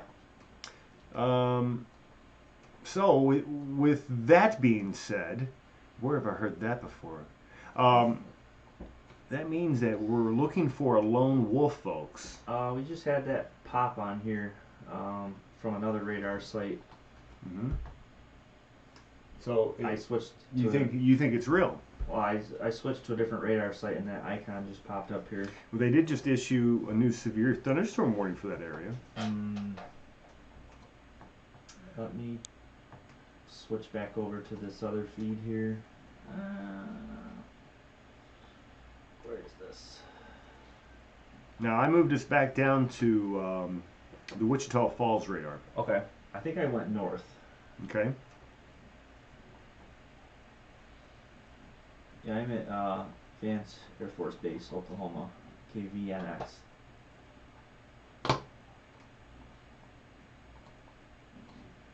What if I can? You think we can get? What would be nice right now? Burger King Whopper. You didn't see that coming, did you? Sounds great. No, I just got hungry. Oh, need to eat. So I'm not sure what's going on with my NWS chat accounts. NWS down. Oh. Bonnie is asking, is this stream live? Yes, it is. Yeah, everything's live. And where are you at? Let's see if it's got my credentials on this one. It does. I'm going to try to bring this up on another computer. I'm not sure if that'll help. I mean, it doesn't seem to be doing much over there either. Yeah. Hmm. I'm going to close out a couple of these other video streams. Well, I'm going to keep that one up actually. That one looks so interesting. Don't want to hog all the bandwidth. Mm-hmm. It's mighty nice of you there, Jack. We appreciate you. Yeah. Being a patriot. When you have so many different data sources that you're using simultaneously, it can kind of bottleneck a little bit. Yes, it can. All right, so we're looking at that storm, and this one, you know, this one may be, it may be the dominate. I don't like to use that word, dominator. Yeah. The dominator. That might be trademarked. Where we heard that before. But this one could actually become the dominant supercell of the bunch because of its location. It's in prime territory. There's nothing around it. All right, so that kind of clears up a little bit what we're seeing on velocity. Put this back into motion here, and I have no earthly idea of what's going on with chat because it's not opening up over here either. But it's everything else is operating okay, right? Yeah. So I don't know. NWS chat crashed. That would be a very bad day to have that happen. Let me try from my phone.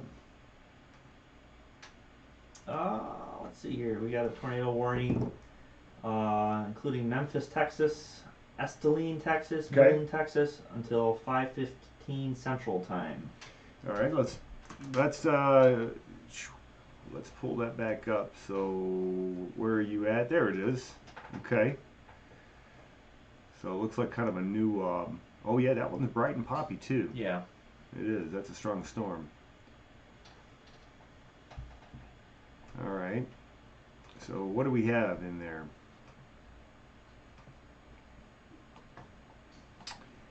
Ooh, my goodness. All right, 70-mile-per-hour winds. It's moving away from the radar site. And oh yeah, this is a no doubter, Jack. Oh yeah. And it's rain wrapped. Mm-hmm. That's a nightmare right there. Let's take a look at NROT. It's going to be high. Thought it might be higher actually. Yeah. CC, not there yet, but this thing may just now be dipping down. I bet you it pops up next frame. So that's a pretty ugly looking signature though. Let's see, how fast are these winds? My goodness. So you got them running 95 miles per hour, running away from the radar site. You've got them moving 45 or so towards. So that's 140 mile an hour gate to gate shear. Not gate to gate, almost gate to gate. That is about as strong as we've seen so far since our coverage began. So that's a pretty nasty looking storm. What I like to do is I like to look at it kind of a, we're going to try this again. When I tried my jello mold earlier, wasn't working so well. Right. Oh, we got data back. This is beautiful. Great. Okay. Right where that strong rotation is there, the reflectivity data actually is missing on my scan on here. Is it? Yeah, you see this here? That's where the strongest rotation is, and then it just slices through and it's... I wonder if that's a hail spike. Okay. So, okay, let's take a look at this storm. This is a healthy storm. I want to look at it three-dimensionally. And let me pull this up. The source should take me a second. And open, capture, and analyst, volume explorer. There you go.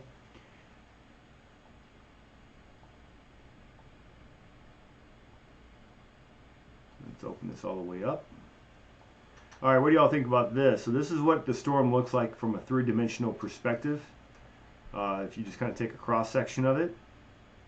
Now, because this storm has got so much precipitation, I've already faded off some of the lower levels, but we want to look at the tilt of that updraft, which you're seeing there on the western side of the storm.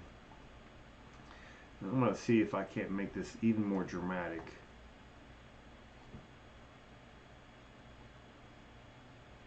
There we go. Maybe let's do this. How about that? No.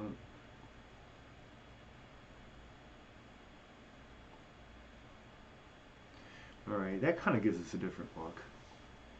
So you're looking at the internal structure of the storm. The whole storm, you can see it's got that tilt, classic tilt to it. Basically, so you'd have the lowering on the southwest side. Everything else gets blown off to the east and north. So that classic tilt. Let's see if we can put normalized rotation in here. And so what we're looking for is that tube of turning, that tube of vorticity. Certainly lots of evidence of turning within that.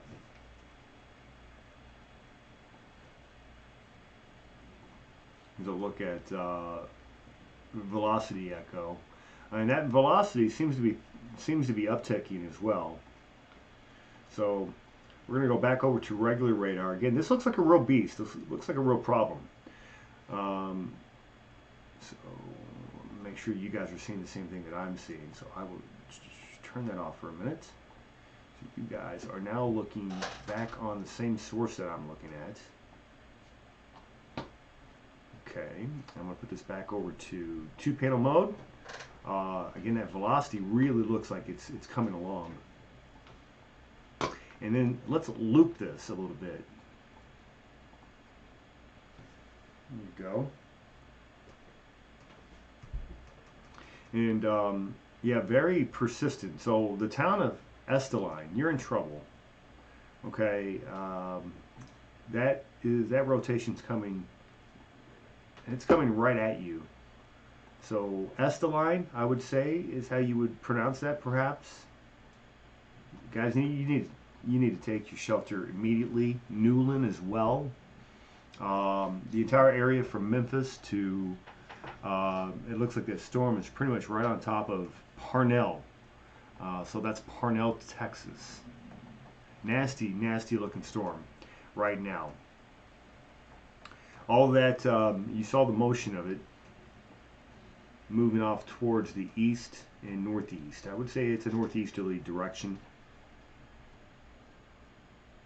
So what county is that? Let me get the warning information for you again on here. In the meantime, I'm going to let's see. So that's National Weather Service in Lubbock has issued a tornado warning for west central Childress County in the Panhandle until 5:15. So it's 6:15 Eastern, 5:15 Central Time. Was located about 13 miles northeast of Turkey, moving northeast at about 45 miles per hour. Looking at normalized rotation, and then we'll come on over and we'll look for the possibility of a debris ball, or a TDS, if you will. So there's normalized rotation on the right, and it's healthy. Let's see if we've got anything. We'll go back over to SRV.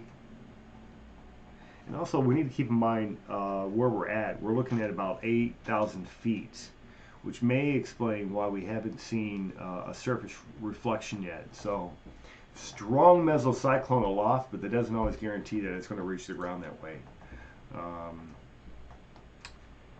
So, looking at the CC, it's not there. Let's move forward.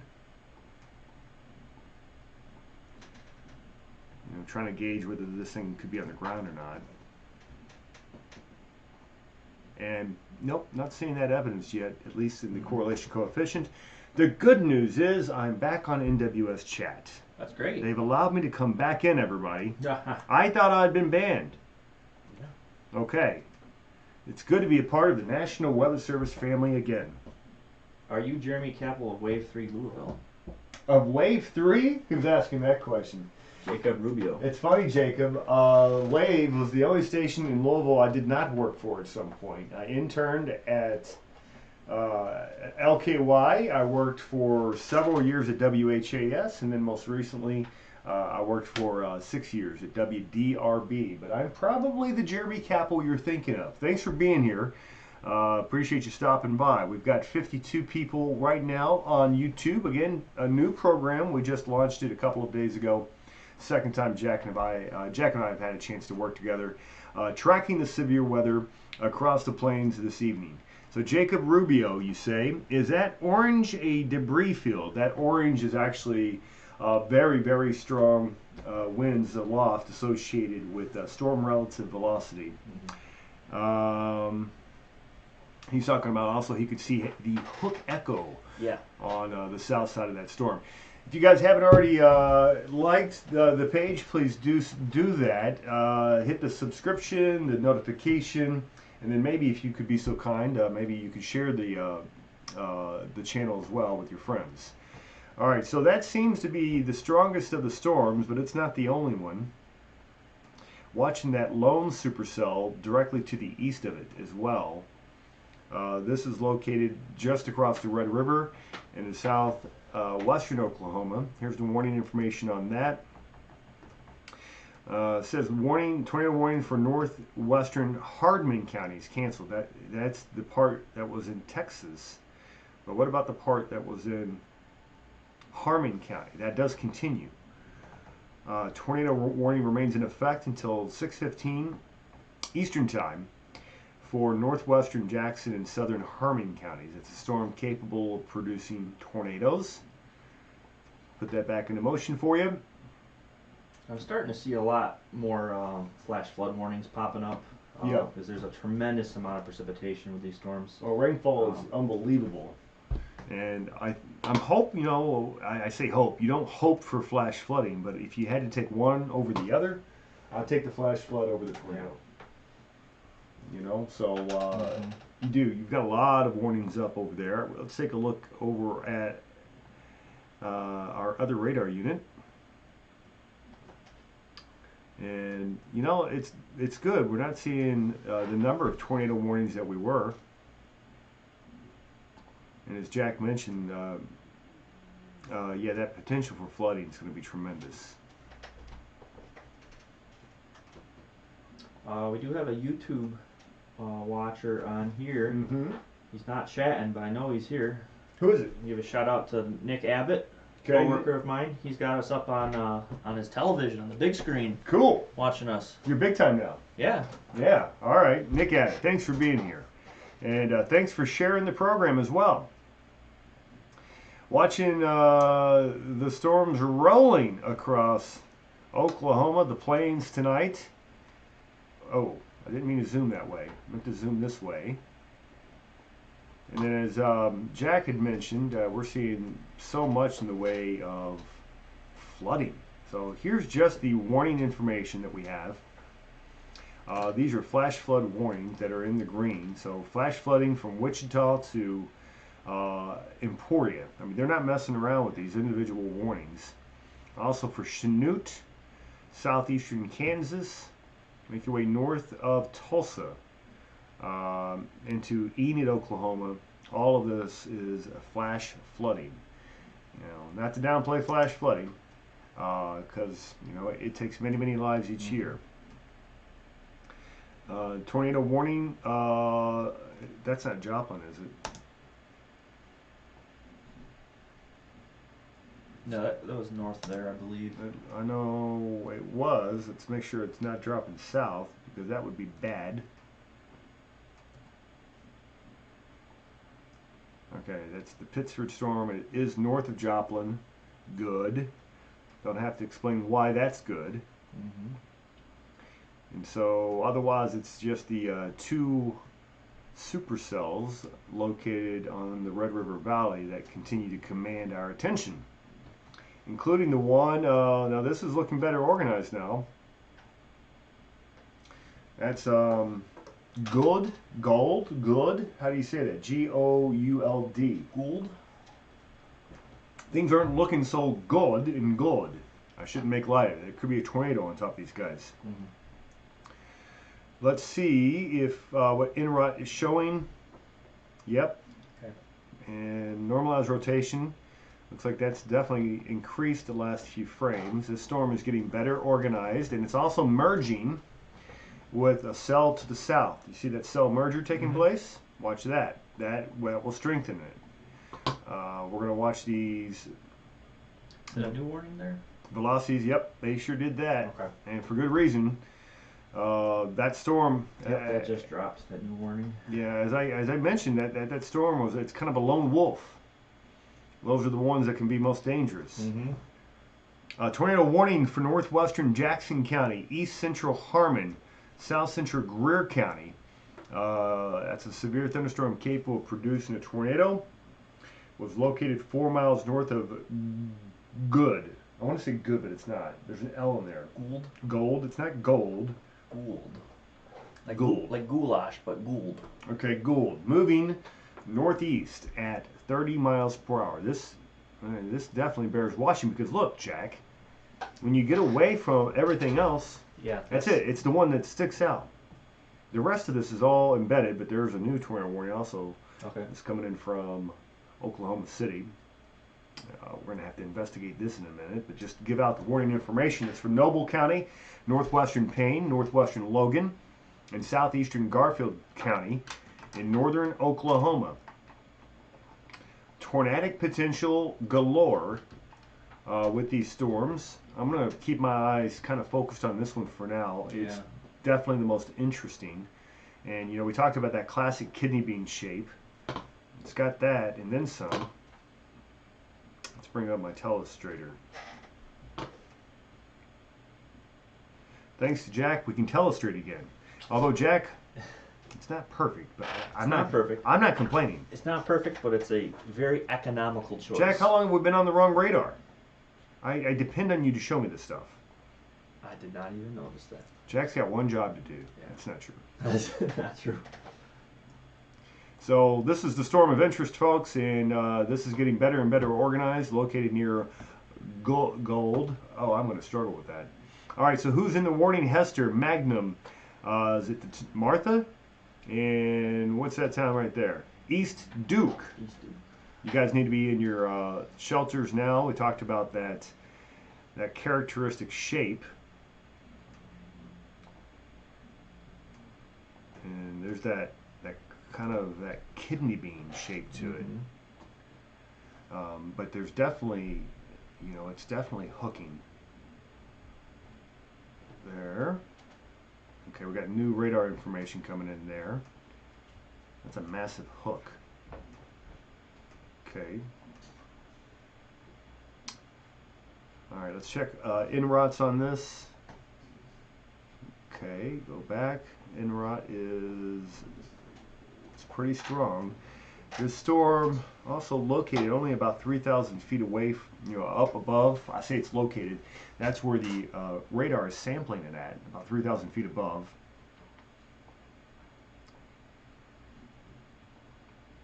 I'd say that this has got a chance to continue to organize as it moves off to the north and west. So locations that will be impacted by this storm: Magnum, Hester, Martha, East Duke. Counties involved: northwestern Jackson, eastern central Harmon, south central Greer counties. That's in southwestern Oklahoma. There's one coming up behind it too. It's also got a tornado warning. The circulation associated with that looks broad. It does not. It just doesn't look like it's nearly as well developed. How's our Chase community? What are they up to? Well, let's see what they're doing.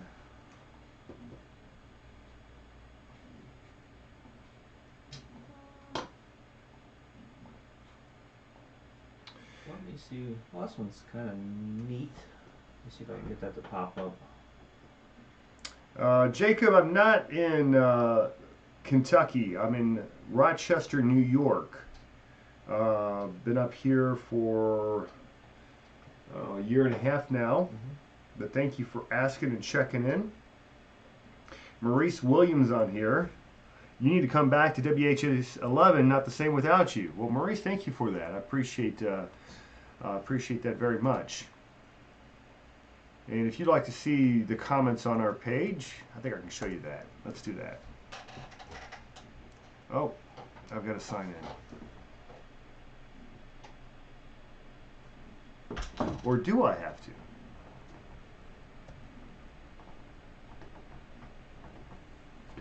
Yeah, just pull your link up.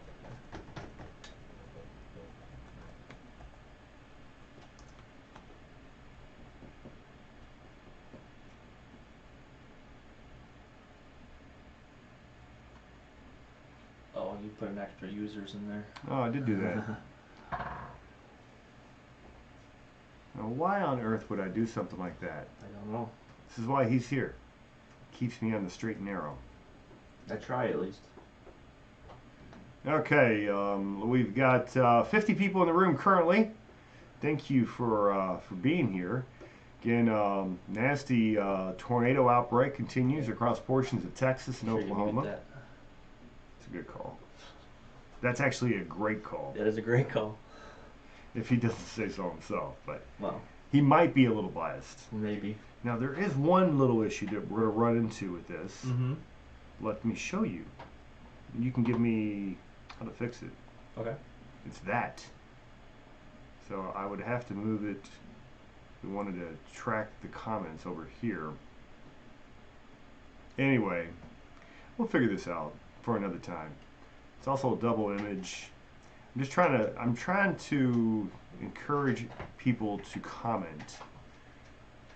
Just trying to think of different ways to do that. Yeah. I don't know if this is the way. I remain unconvinced. All right, so what you're looking at now is chasers on severestudios.com, but I'm not seeing any good pictures. Yeah, I haven't seen a whole lot. Now we're Not in a scanning. while. Now we're scanning over on our Twitter feed, which has been helpful. It's been useful.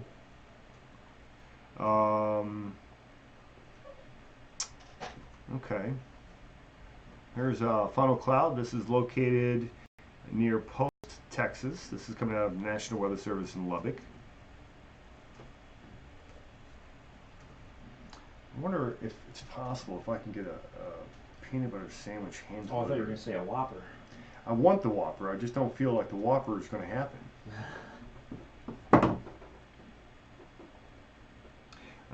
All right, so scanning the Twitter feed. What do we have here? This was an image earlier out of Oklahoma City. It had twin funnels that were trying to come down. Those were confirmed at one point. Picture of some hail. This is 2-inch hail. That's Odessa in Texas.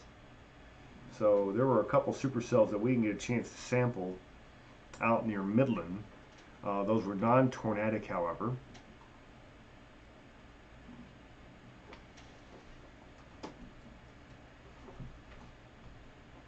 Trying to pull up the latest in the watches because Mhm. it looks like they have issued new tornado watches, which was expected. I'm trying to get the areas on that. So yesterday there were some tornado damage. This is out towards State College, Denver, Pennsylvania. Oh, okay. That was yesterday's. Wow. And keep in mind, this is all in association with a very active, very spring-like pattern. But yeah, not a lot of images out of the plains right now. Mm-hmm. Although here you go. This is Paducah, Texas. Now, this is picturesque. Yeah, that's one we were looking at earlier on the radar. Little needle nose. Mm-hmm. That's a little, by the way, if it goes over your house. No. There's a look at the big radar. Man, are we lit up. We've got one mess of storms in our hands. Look at that. It goes all the way from Midland. And that's where that hail report just came in from. And then that stretches all the way through the Red River Valley, where you've got active tornado warnings that are in effect. Just to the east and north of Childress, Altus, Oklahoma. Just to your west, that is a tornado warning for you. Then also an active tornado warning that's in effect north of Oklahoma City, not far away from Stillwater, although Stillwater is not technically in that. We've got a whole bunch Yeah, that's of flash flood warnings. it's a pretty broad area where they've issued that tornado warning. If you look at the what you call it here, Mm-hmm. the velocities on here, you have all these little icons showing where there's different areas of potential Well, there might rotation. be multiple couplets in there, Yeah. several possible. Yeah, I can see it right here. Assuming that is good data. Let me try and pull it up on the other source here. Still looking at really good rotation out of the storm in southwest Oklahoma. En-routes, they remain very solid. I'm going to check CC signature. And that might be real. That might be happening right now. Yeah.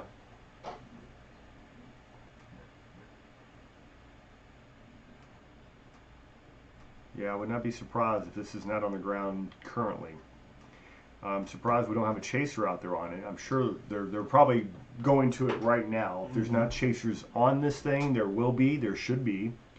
As yeah, it's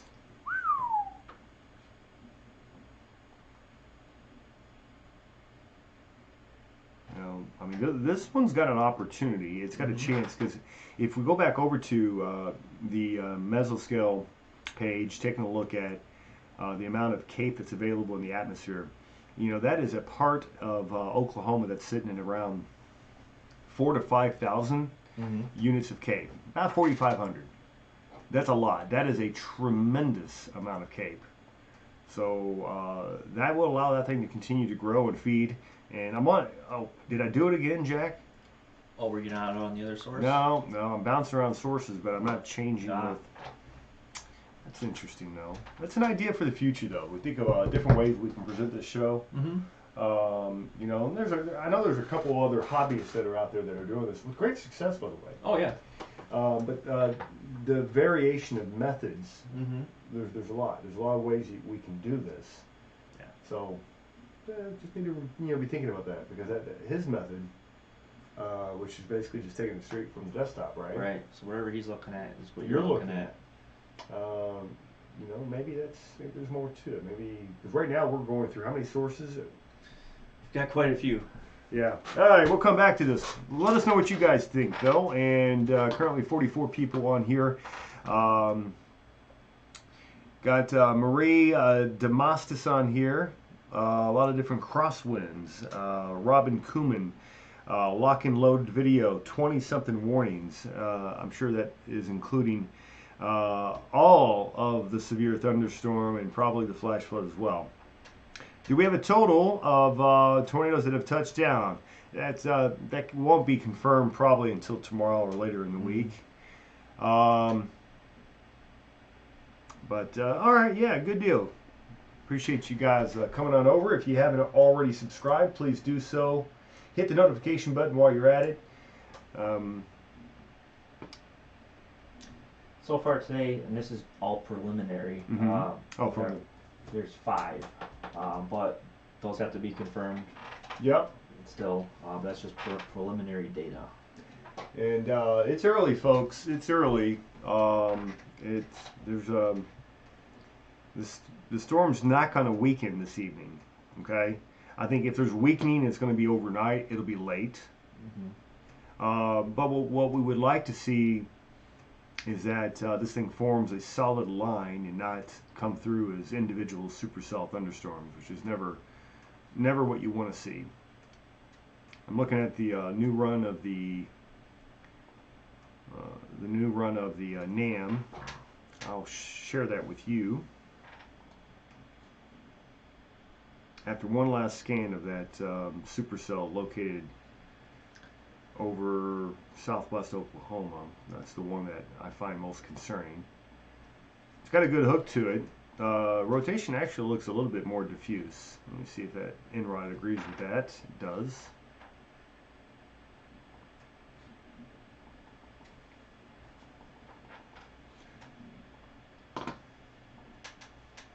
We're up to 50 people on YouTube. Thank you for Excellent. coming on by. We've got 201134 on here right now. And hit the subscription button if you haven't already. So let's take a look at new model data together. This is off the College of DuPage. They've got it's a great source, by the way. So I'm going to pause this right here. This should be approximately now. Scratch that. Bad math. That's now. And so you can see what it's doing. So it's trying to push it into Oklahoma City earlier now. By around 8 p.m., 7? No way, it's going to be there by 7.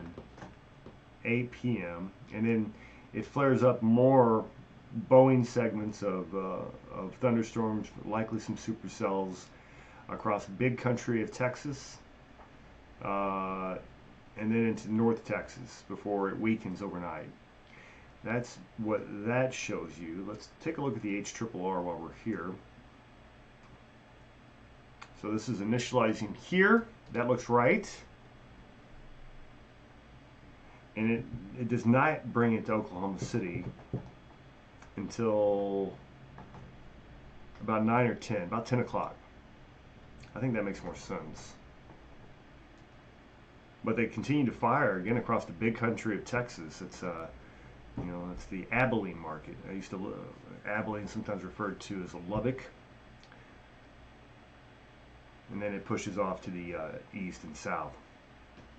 Either way, duration event ongoing. Let's go back over to our radar unit. Take a look at the broad perspective. We've got active tornado warnings that are in effect. We have a visitor, folks. I was gonna take some orders. Oh, Some orders. yeah. Y'all have Food food would orders? be You good. want to drink? No. Yeah. Do you all just want some peanut butter Maybe now? a peanut butter sandwich. That would be great. Jack, same thing? Sure. You want 2 slices of bread or 1? You just want 1, don't you? Take a couple. Just sandwich. Okay. Yeah, sandwich. would be Okay. great. Don't be skimpy on the peanut butter on mine. Okay? He was wanting a Whopper.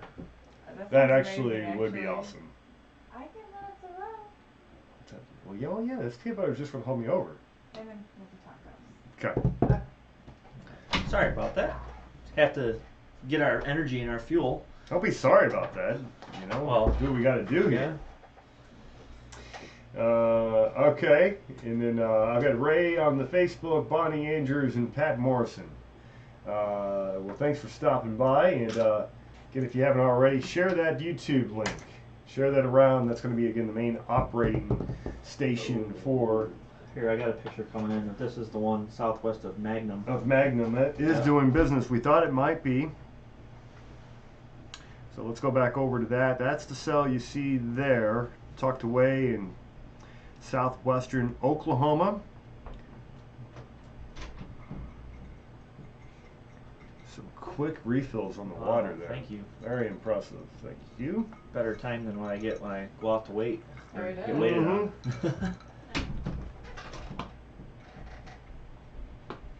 Okay, so we're getting some images, and that is looking pretty nasty, folks. Mm-hmm. There it is. It's strengthening.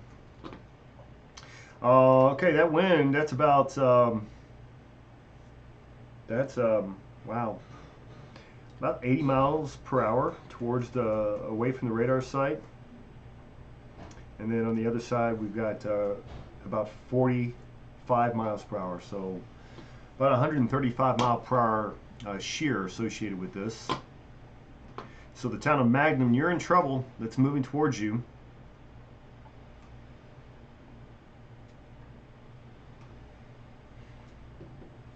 Normalized rotation. Wow, yeah, it's popping. In the center there, I've got an 8.4. Oh, That's the highest we've seen today. yeah. Yeah, look at this little. Yeah, not Early. much of a doubt there. Yeah. Town of Magnum, you need to be seeking shelter now, yesterday. Mm-hmm. a while ago.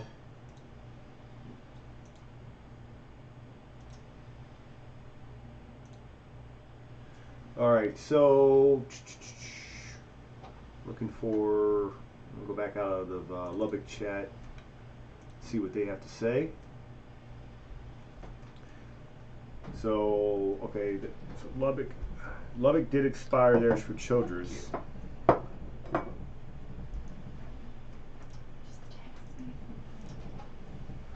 All right, sandwich hand delivered.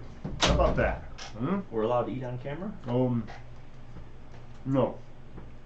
No.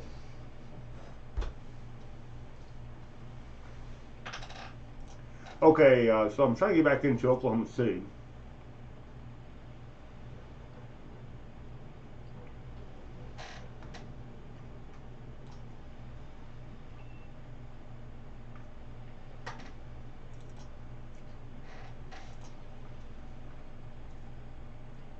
That's great. I'm just watching on the broadcast. I looked over just as soon as you took a bite of that sandwich. Perfect. So I got to see what everyone else got to see. Perfect.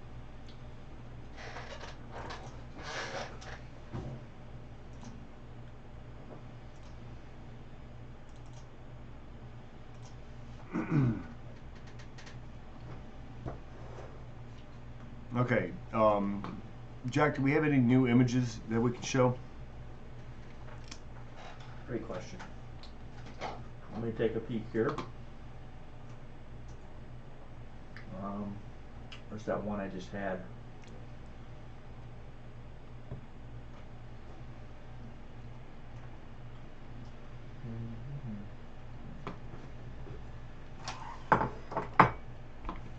Okay, I'm going over to Corey Inman.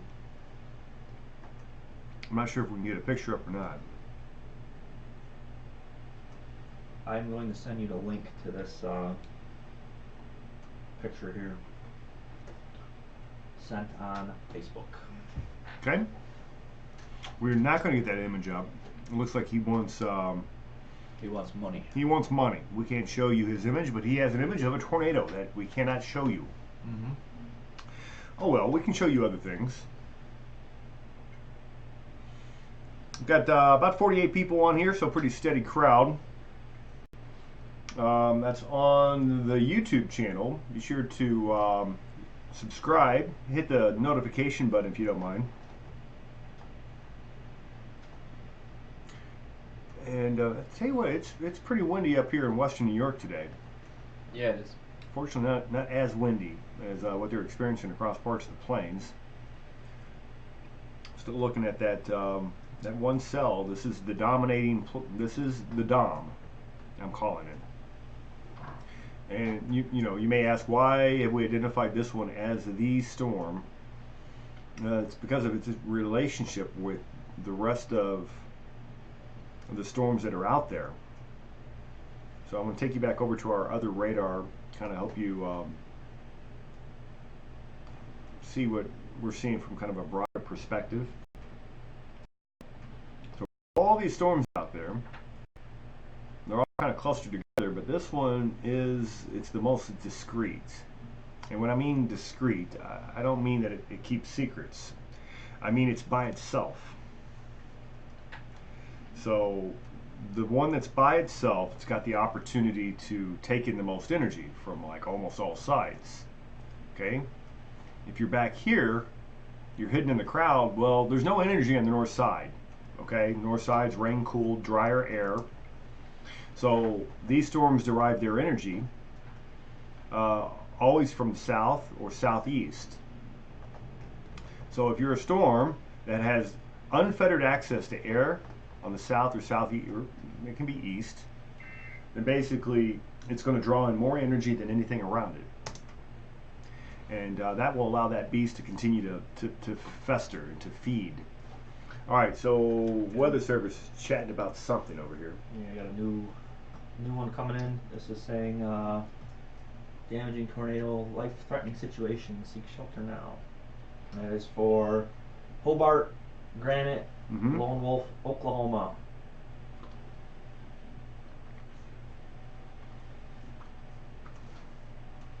We were watching that storm. It's just not as convincing.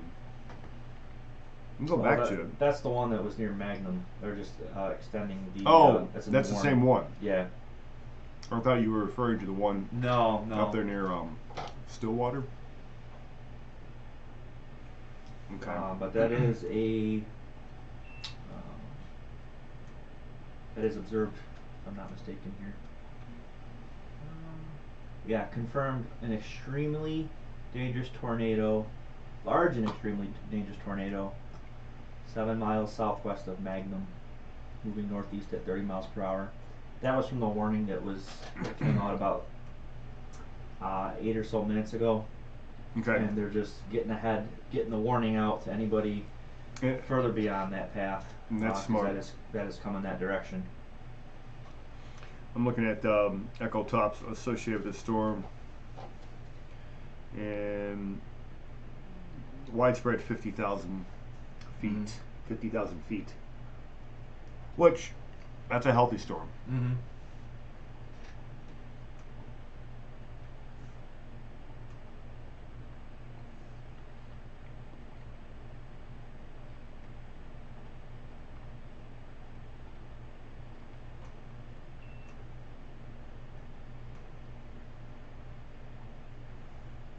It might be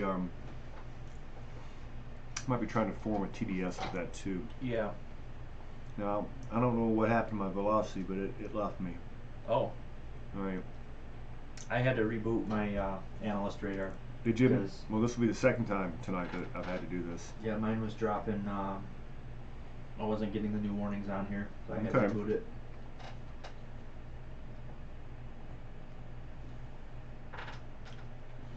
All right, who do we have on YouTube tonight?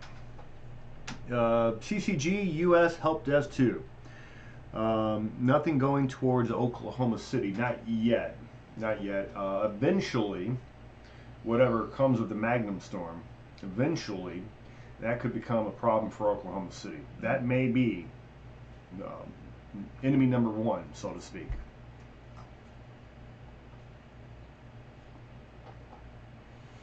Corey, you know what? You can't sell that image because nobody can see it. His feed keeps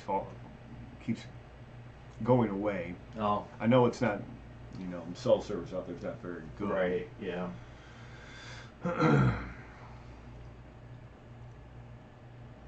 Okay, I'm going to bring back up the radar, and Oklahoma City's still not letting me in their chat room.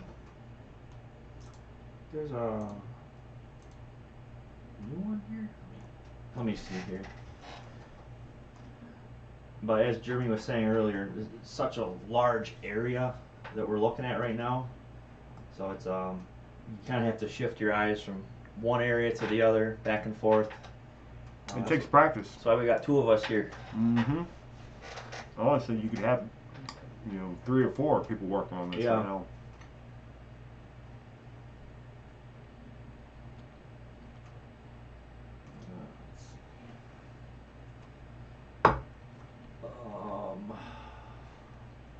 Yeah, there's another. Wait a second. No, I'm sorry. I'm looking at the same warning again.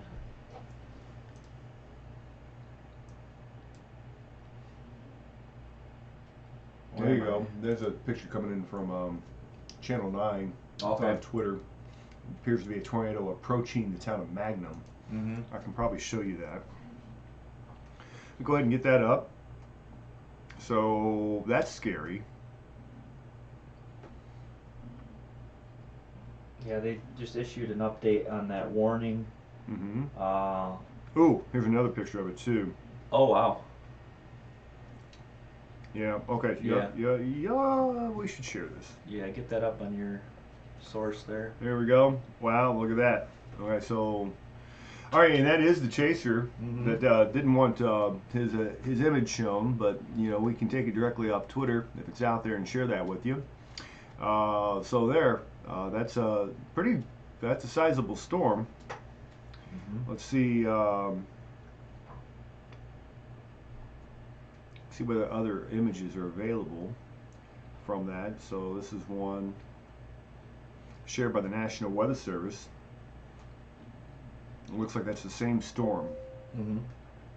So the one that we've been tracking for you near the town of Magnum, again, hopefully those guys are taking their shelter. They're going to need it.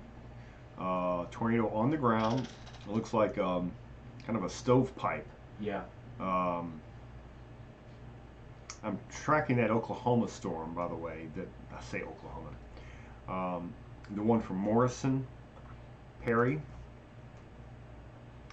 And you know, it just doesn't look all that healthy to me. I'm looking at the in-rods, I'm not seeing a whole lot. It's got a little bit of rotation to it. Not a lot. Okay, so we'll come back over to that. We'll look at some more images together in a moment. Here's a look at the broad picture of just all types of nasty weather. And you can see where it begins, you know, down here on the dry line across western Texas, Midland to south of Lubbock. And then you get in there, you've got the individual tornado warnings, and it looks like a new one now. And that does look like it's Joplin. Just south of Joplin. Oh, yeah. There's a tornado warning as well. I'm going to see if I can't bring up their chat since Oklahoma City's not talking to me.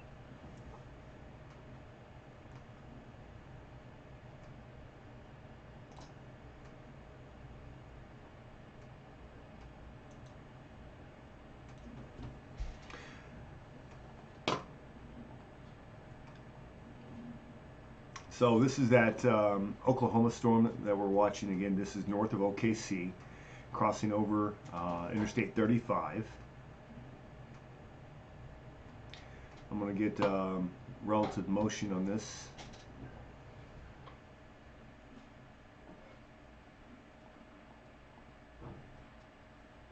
Okay, this will help me to establish what we call SRV, or storm relative velocity.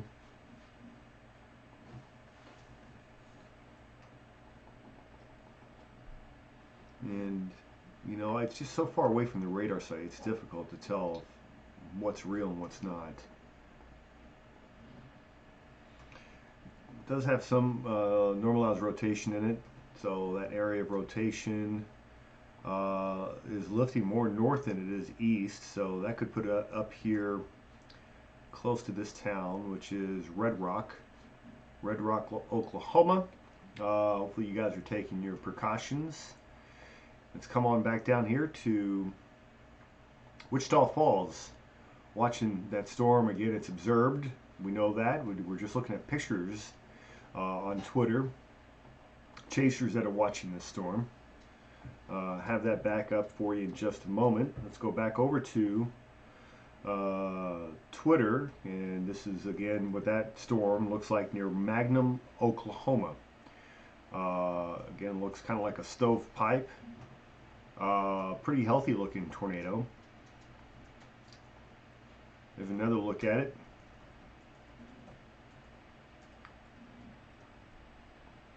That looks like a large tornado, possibly on the ground. I mean, I don't think there's a possibility. It is on the ground. Pictures of damage near Magnum. Looks like you got wires down, trees damaged, maybe a structure damage there. Difficult to tell exactly what we're seeing.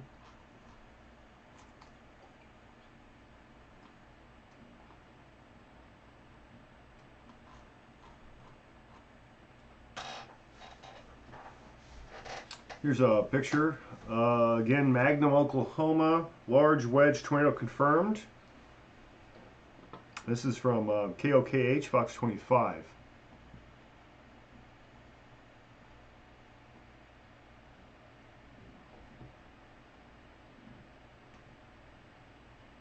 Oh, okay. You know, it was 6 years ago, Moore, Oklahoma was hit by a devastating F5. All right, here's some more damage. There's that structure we were just looking at, a close-up look of it. This is from Mike Williams of Stormwatch 25. Looks like a home pretty heavily damaged. Trees down. Looks like they took a pretty big hit there. Again, that's just south of Magnum, Oklahoma. Got a new warning coming in just to the south of Midland, Texas. Tornado warning south of Midland. Okay. See how that looks on radar here. And that's very close to the radar site. We were looking at a video of. Alright, the siren's going off. That doesn't help us. Yeah. Okay, yeah, there's some rotation there. Alright. And I'll take you back over to the radar. Get your eyeballs back on that storm. Well, all of the storms. There are many. I also want to see what's happening in Joplin. Yeah.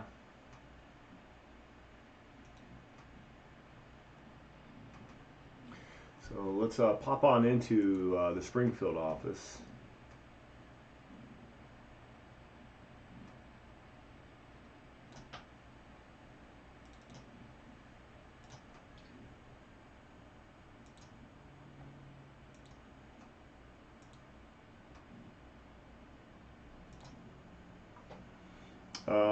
Okay, so looking for that tornado warning. That's not, there it is.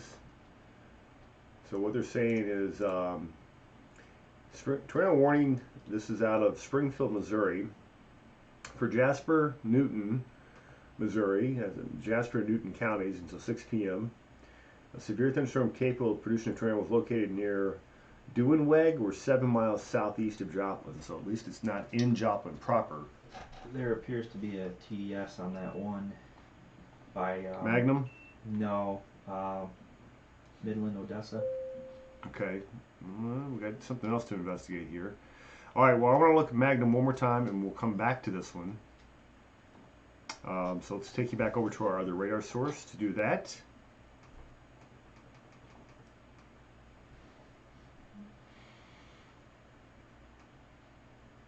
Okay, and so what you're looking at is reflectivity on the left, and then you're looking at normalized rotation on the right. There's quite a bit of rotation there. It's had a history of it.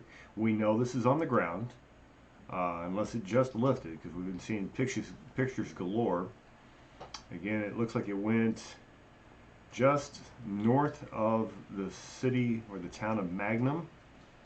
Now it's heading towards the town of Granite. Current look at SRV, storm relative velocity.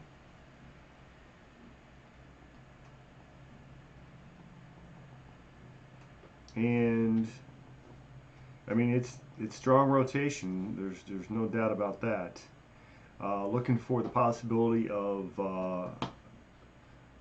debris. Let's take a look at that. So I've kind of put a best guess on where the center circulation is. You're looking around it. We do have blues that's lining up well. So likely that is a debris signature, as we're only looking at about 2,900 feet up. So that remains a threat moving towards the town of Granite. Granite in Texas. I mean, unfortunately for them, they look to be in line. It's coming right at the town of Granite. It just barely missed the town of Magnum. Alright, so looking up Granite, Texas. No, not Granite. It's Oklahoma. My bad. Okay, Granite, Oklahoma, population of 2,065 people. Everybody needs to be taking a shelter now. Well, that's 2010. Around 2,000 people live in this town of Granite, and again, you've got a nasty, nasty looking supercell approaching you right now. These guys need to be underground based on what we've seen coming out of social media from that. At last check, it was a large stovepipe looking tornado.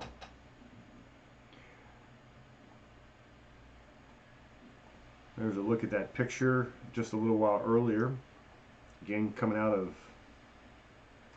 southwestern Oklahoma. That is the storm. It just barely missed the town of Magnum. and now it's heading right towards the town of Granite.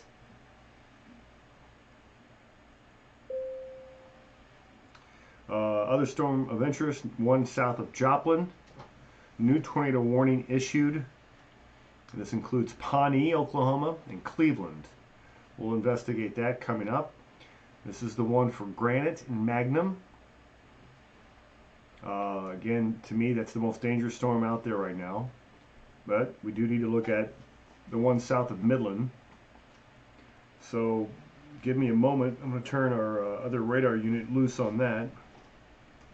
Actually, no, we're going to stick with this for a minute. We're going back to Magnum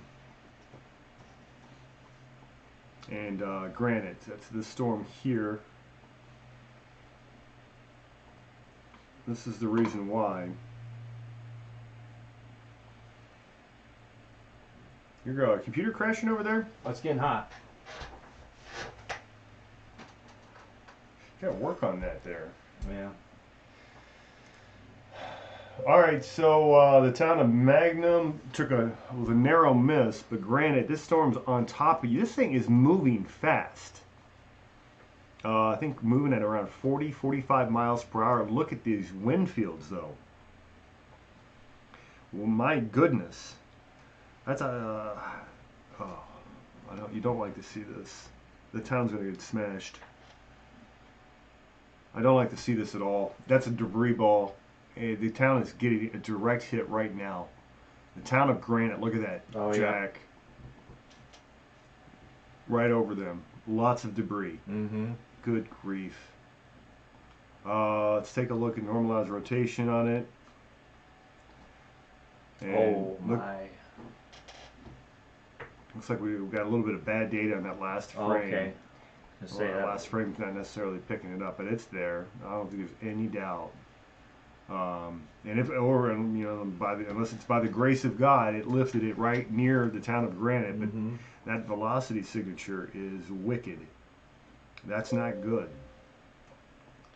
So let's hope, let's pray for these guys that maybe it lifted just in time. That would be good.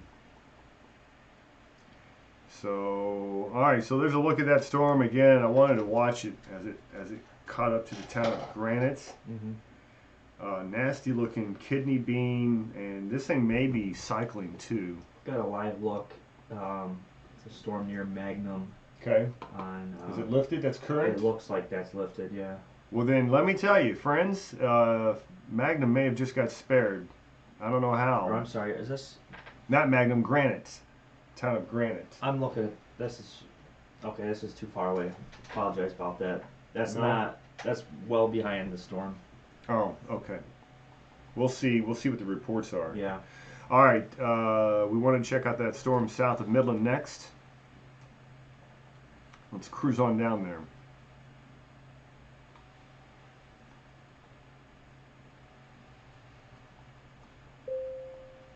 All right, so this is what it looks like. It's our level 3 composite radar.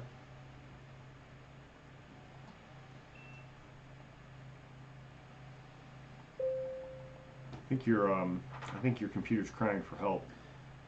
Yeah, I may have to close it down temporarily. You have to boot it.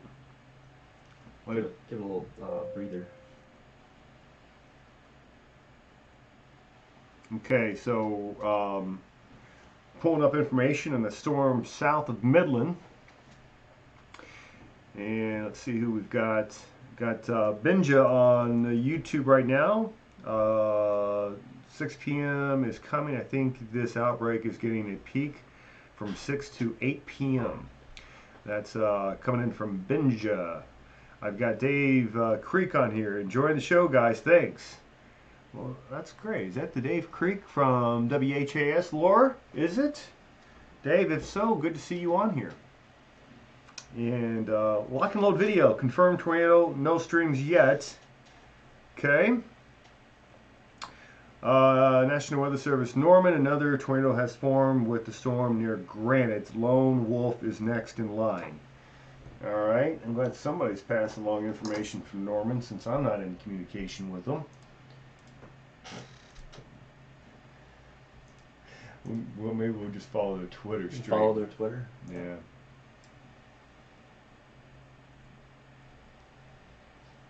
Yeah, you are laboring, friend. Yeah.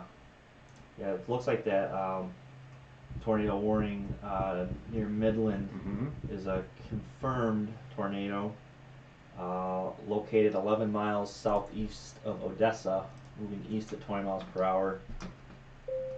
Video and multiple public reports confirm tornado. All right. Well, don't like to hear that. No.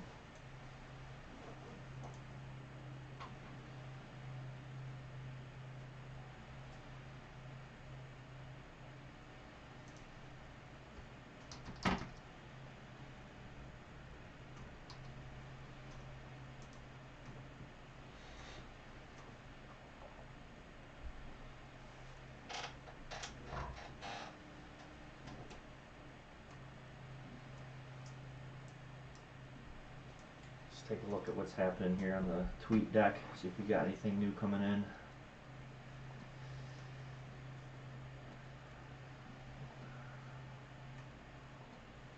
This is the storm located south of Midland. Observed tornado with this one. 7 miles northeast of Pleasant Farms. And let's see if I can't. It's very difficult to make out. I think I need to reset our storm relative velocity here. Let's do that.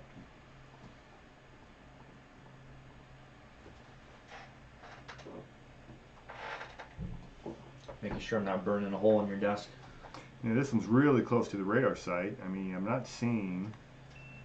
I'm just not seeing a strong signature here. Maybe it's the radar. The radar looks very grainy for whatever it's worth. It was a really tight couplet.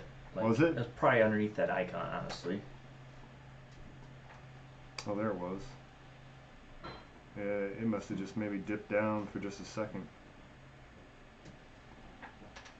Well, maybe not.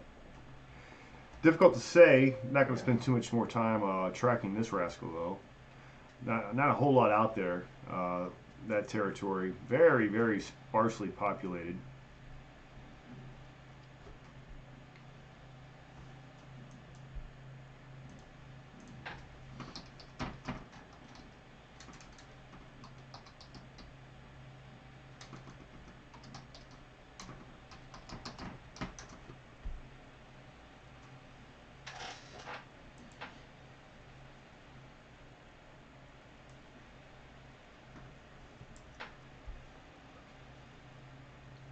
All right, so we're back up here, in the Red River Valley, and still got the one very, very dangerous looking storm near Granite, approaching Lone Wolf.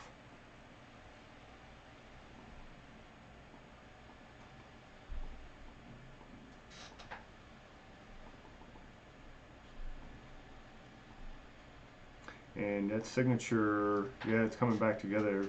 SRV is rather high. Looks like it may be cycling. We've got multiple areas of rotation now showing up. I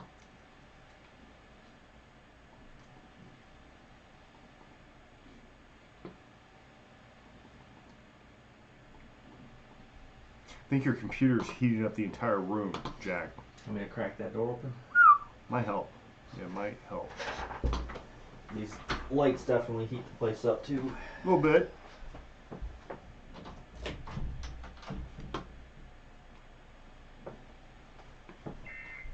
So, all right, let's see. We've got Springfield talking to us. Lubbock is talking about they issued a new severe thunderstorm warning.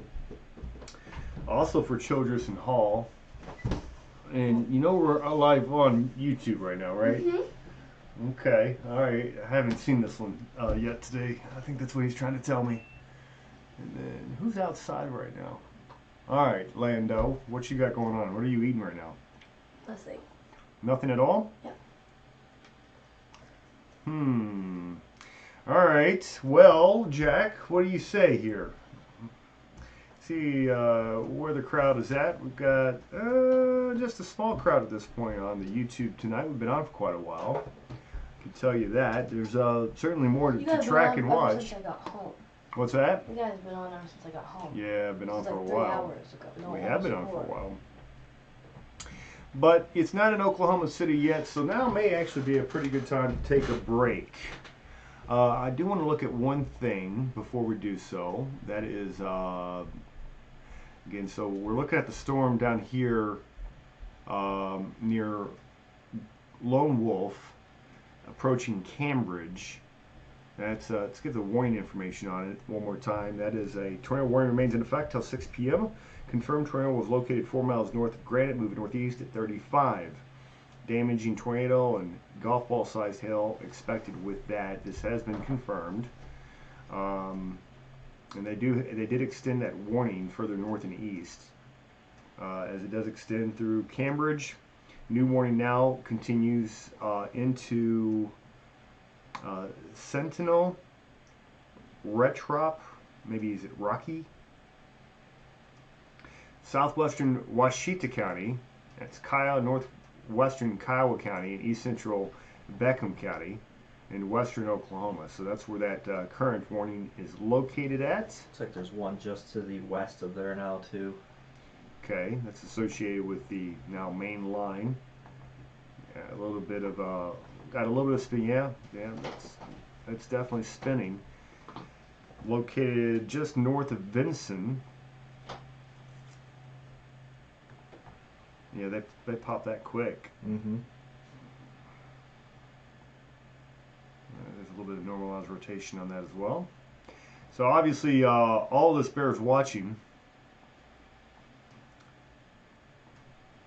We got the storm up here near Pawnee, but it just does not look very organized from that perspective at least. Let me come on over closer to see if I can see that one from a different angle. This will come out of Tulsa.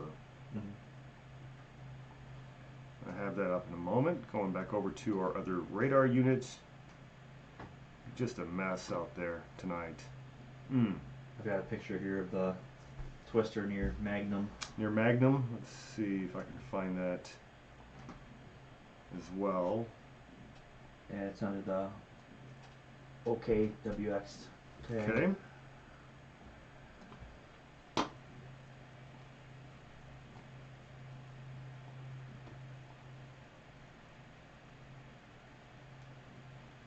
There it is. All right. Well, it does look like that storm did cycle down a little bit. Not quite as formidable as it was looking. That's what we're looking at. Again, that's coming in from Brandon Ivy. All right, Brandon. That was close to Magnum, so that may have been a few minutes ago. And let's see if I can get other radar source back up for you.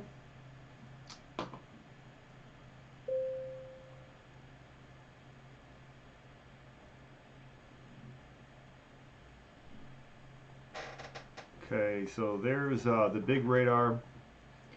Wanted to look at a couple of cells here. We got that one tiny little warning up here for South Joplin, southeast of Joplin. I think that warning's going. They're going to let that go. They're going to let that turn into a severe thunderstorm warning. And here's the other area that. And yeah, there are little individual couplets located. This is north of Oklahoma City. So let me get the warning information out on that. Tornado warning: west central Osage County in northeastern Oklahoma, northwestern Pawnee. That goes until 7:15 Eastern, 6:15 Central. It's radar indicated. Looking at, again, we've got some little individual areas of rotation within the line of thunderstorms. But those can be quick hitters. Those are difficult to forecast very well. So they're probably just being careful with that. New mesoscale discussion coming down the pipe from the Storm Prediction Center.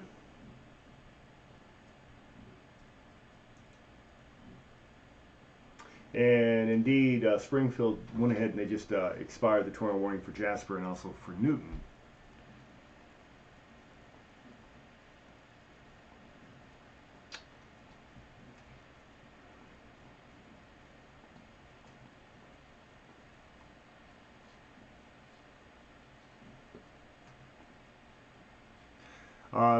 Warning for, and this storm, again, it continues to look like it's the one to watch, but it's heading towards the town of Sentinel, and it's getting another cell merger, which will interfere with its circulation, could end up intensifying that storm even further.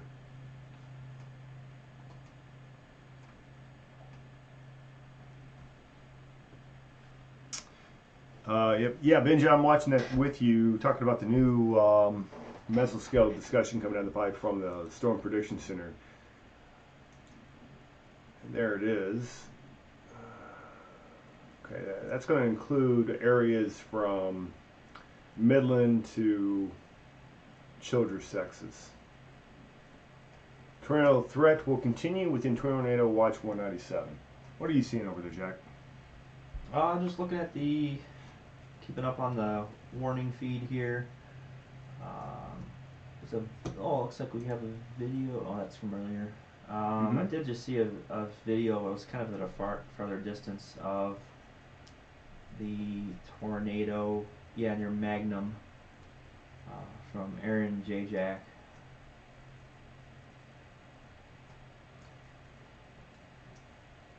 At a safe distance, I might add. He took this video. Oh yeah. Looks like he had a secondary circulation next to that one. Where, Aaron Jack, where's that posted at? See that there? Yeah. I can send it over to you. Aaron J. Jack. It's under the OK. Okay, WX I'll tag. find that. We'll look at it. 2 minutes ago. Oklahoma weather. The storm looks like it's beefing up. Sentinel, Rocky, Dill City, Retrop, Cambridge, Lone Wolf. That storm has been the Lone Wolf. I find that ironic. Yeah.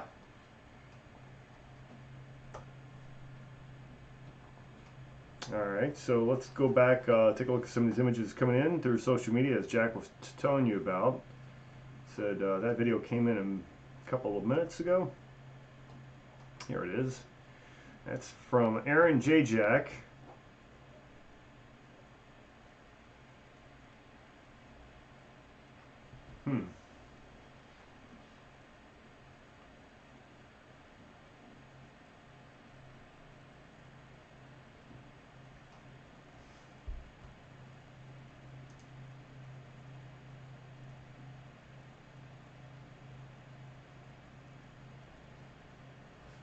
Interesting. Well, just one in what we've seen now turn out to be many tornadoes that appear to have touched down. You know what we have not seen, and let's pray this will continue to be the case, is that we haven't seen a major metropolitan area hit. There have been a few towns. It looks like some pretty close calls, but if we can continue to avoid the bigger towns, then who knows, maybe we can avoid major collateral damage with this storm. But it's busy, and it's a lot to track, it's a lot to watch, and we need to actually get back to business here. You know, that storm located near Lone Wolf, that's a nasty, nasty storm. Here's what it looks like on Analyst. I'm afraid this is going to get worse. Oh yeah. Well, you've got that cell that's merging the south side. I can see it. It's gonna, and it may already be generating new rotation in the south. But that merging process completes, and I think that's going to be a problem. We do have another area of concern right behind it. That's this one right here. Quite a bit of rotation with that as well. Well, let me know what you guys are seeing. Right now on YouTube, we've got about 36 people on here. If you haven't already hit the subscribe button, the notification button, please do that. And share the video. Again, we're streaming live. The Plains tornado outbreak. Bonnie G on here. I also wanted to say I appreciate your calm demeanor and focus on the radars. Many others seem to just talk to fill space and are too focused on comments. Bonnie, thank you for that. I've been doing this for a long time, 20 years professionally. So that's kind of part of the deal, is that you want to provide information. You don't want to sensationalize. To me, weather is sensational as it is. So as a meteorologist, it's not my job to, to make it more so. And stick with the data, stick with the facts, with what you know. There are going to be times when emotion will get involved, but you want to reserve those times for when it's appropriate. So we're just here tracking, and right now we've got a storm that, got a couple storms. They're very close in proximity across far western Oklahoma. Sentinel, that's that center of location of circulation, I should say. Short distance to your south right now. Cambridge, you're getting quite a bit of wind near you. If hopefully that's not on the ground, but that's pretty strong wind signature. Looking at winds above you over Cambridge of about 108 miles per hour, broad rotation of about 160 miles per hour. So you've got a gigantic mezzo on top of you. That's a mezzo associated with the actual thunderstorm. It's a mesoscale vortex, if you will.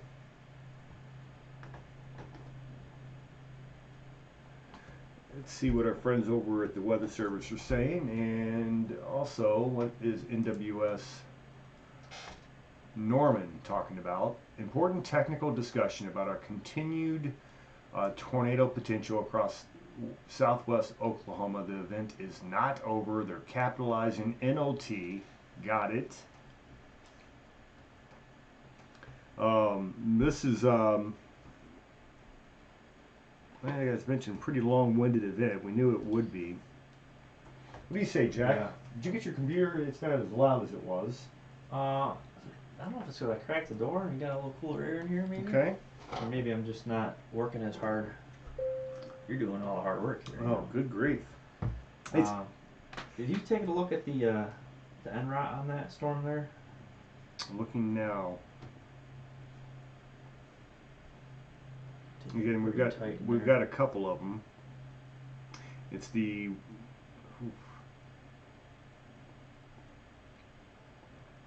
I think it's getting some interference right now. Interference? Okay. Yeah, that may be a new tornado forming.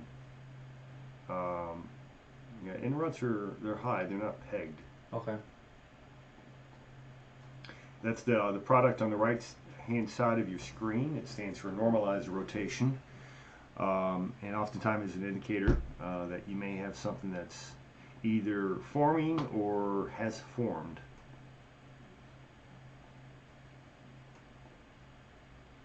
I'm not currently seeing a TDS associated with that. Mm-hmm.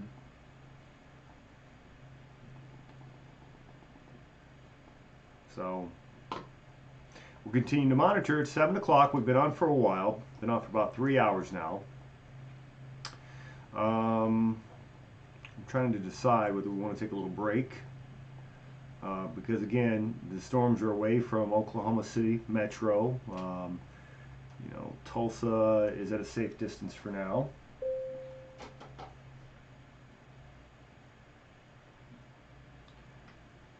I'm going to watch this storm maybe just a little bit longer before we make that decision. Mm-hmm.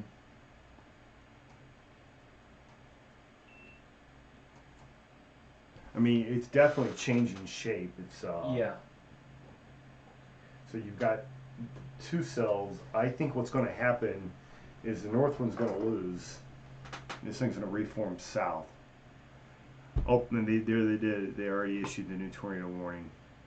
Oh yeah, that's the one that just popped on here. Yeah, that's what this is doing. So they got Weather Service is the same idea I have. Mm-hmm. That the southern cell is going to become the dominant. So that means tornado warnings for you, and I've got to change the layer of my thing here, Jack. It's always covering up the town names. Like it's right under it. Mm-hmm. I cannot get to that town to save my life. Luggert? Is that really a town name? Must be. Let me see if I can get in there. Hobart? Yep, Luggert. Lone Wolf? And Camalti, I think. Alright, there you go. New image coming in.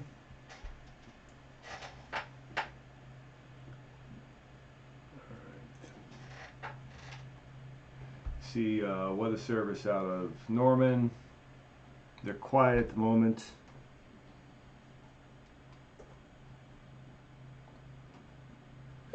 Alright. Okay, Lock and Load video says Reed Timmer is intercepting now.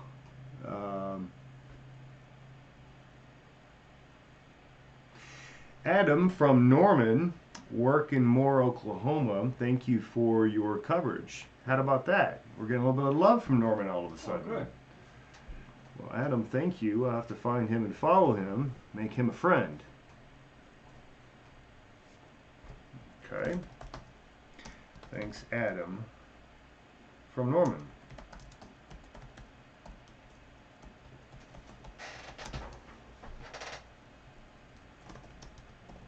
We should mention too that on your website, kappellweather.com, you do have a daily weather blog, although it is more focused locally with Western New York. But you do blog about the significant events Yeah. occurring across the country as well. Yeah, we dove into a lot of the technicals associated with this one in last Yeah. night's blog. Mhm. Talking about, I think this is going to be a big deal, and the things that you look at.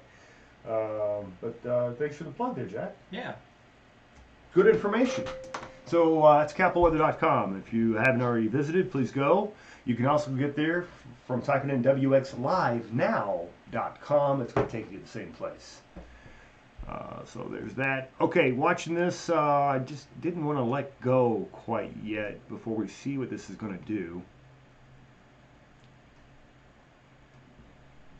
It's interesting to watch it change shape, and but that's exactly what they're thinking, is that that south cell is going to become the dom. Looking at the one to the west, it's still producing some noise, but not terrible.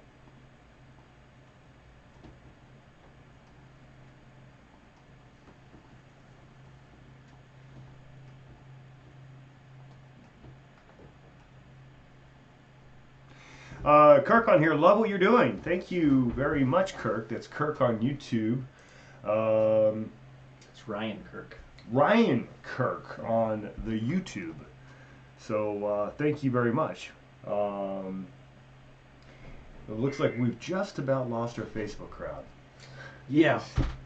They're 3 hours. a few of them are hanging on still. Got a couple of them. But keep in mind, a lot of our Facebook crowd is local to Western New York. Right. The YouTube channel that we have here is set up specifically to cover these national events, and to have fellow weather enthusiasts follow along. Yep. So it's new. We just started. We had our first show on Friday. Yeah. And we actually did 2 stints covering tornadoes originally in Texas, then later in Nebraska, or was it the other way around? Nebraska and then Texas. And then, we had a little bit of local weather. You were not involved with that yesterday. Yeah. No Yeah. tornadoes though. No. But I'm kind of practicing. Some strong storms. It Yeah. reached severe threshold, but But the idea Yeah. is, in that one I did not put on this stream, because Right. this one is designated to national type of events. Ones that are going to be, historically remembered, such as the one we believe is occurring here tonight. Yeah. So we'll see how it goes. We're testing new things all the time. You gave me a new telestrator today, which is good. I need to make sure that I'm applying that. Make sure you use that bad boy. Well, yeah, there's no telling how many hours you spent researching, right? So that allows me to do things like this. Look, check it out. And who would have thought it was as simple as that? Well, you're figuring this stuff out as we go. Yeah. Although you can blame me for the lack of telestrating prowess. I mean, I'm just not showing skill. Yeah.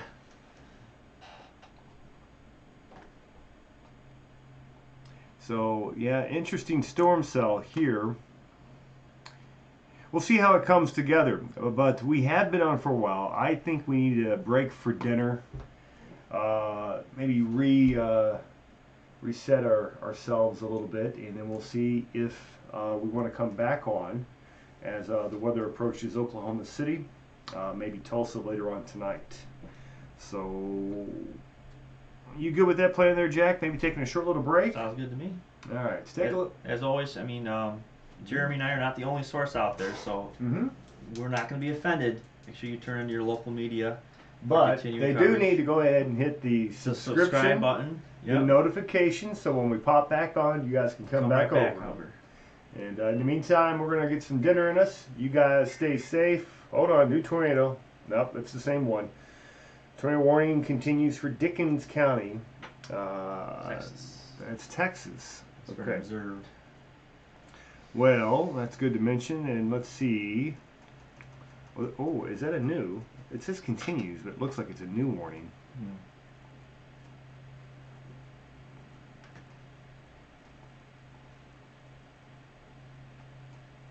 Okay, that's a Dickens there in West Texas. All right, we're going to let this fester for a little bit, and we will come back as conditions warrant. In the meantime, thank you for being here. For Jack and myself, if we don't talk to you sooner, have a great night. We'll check back in soon.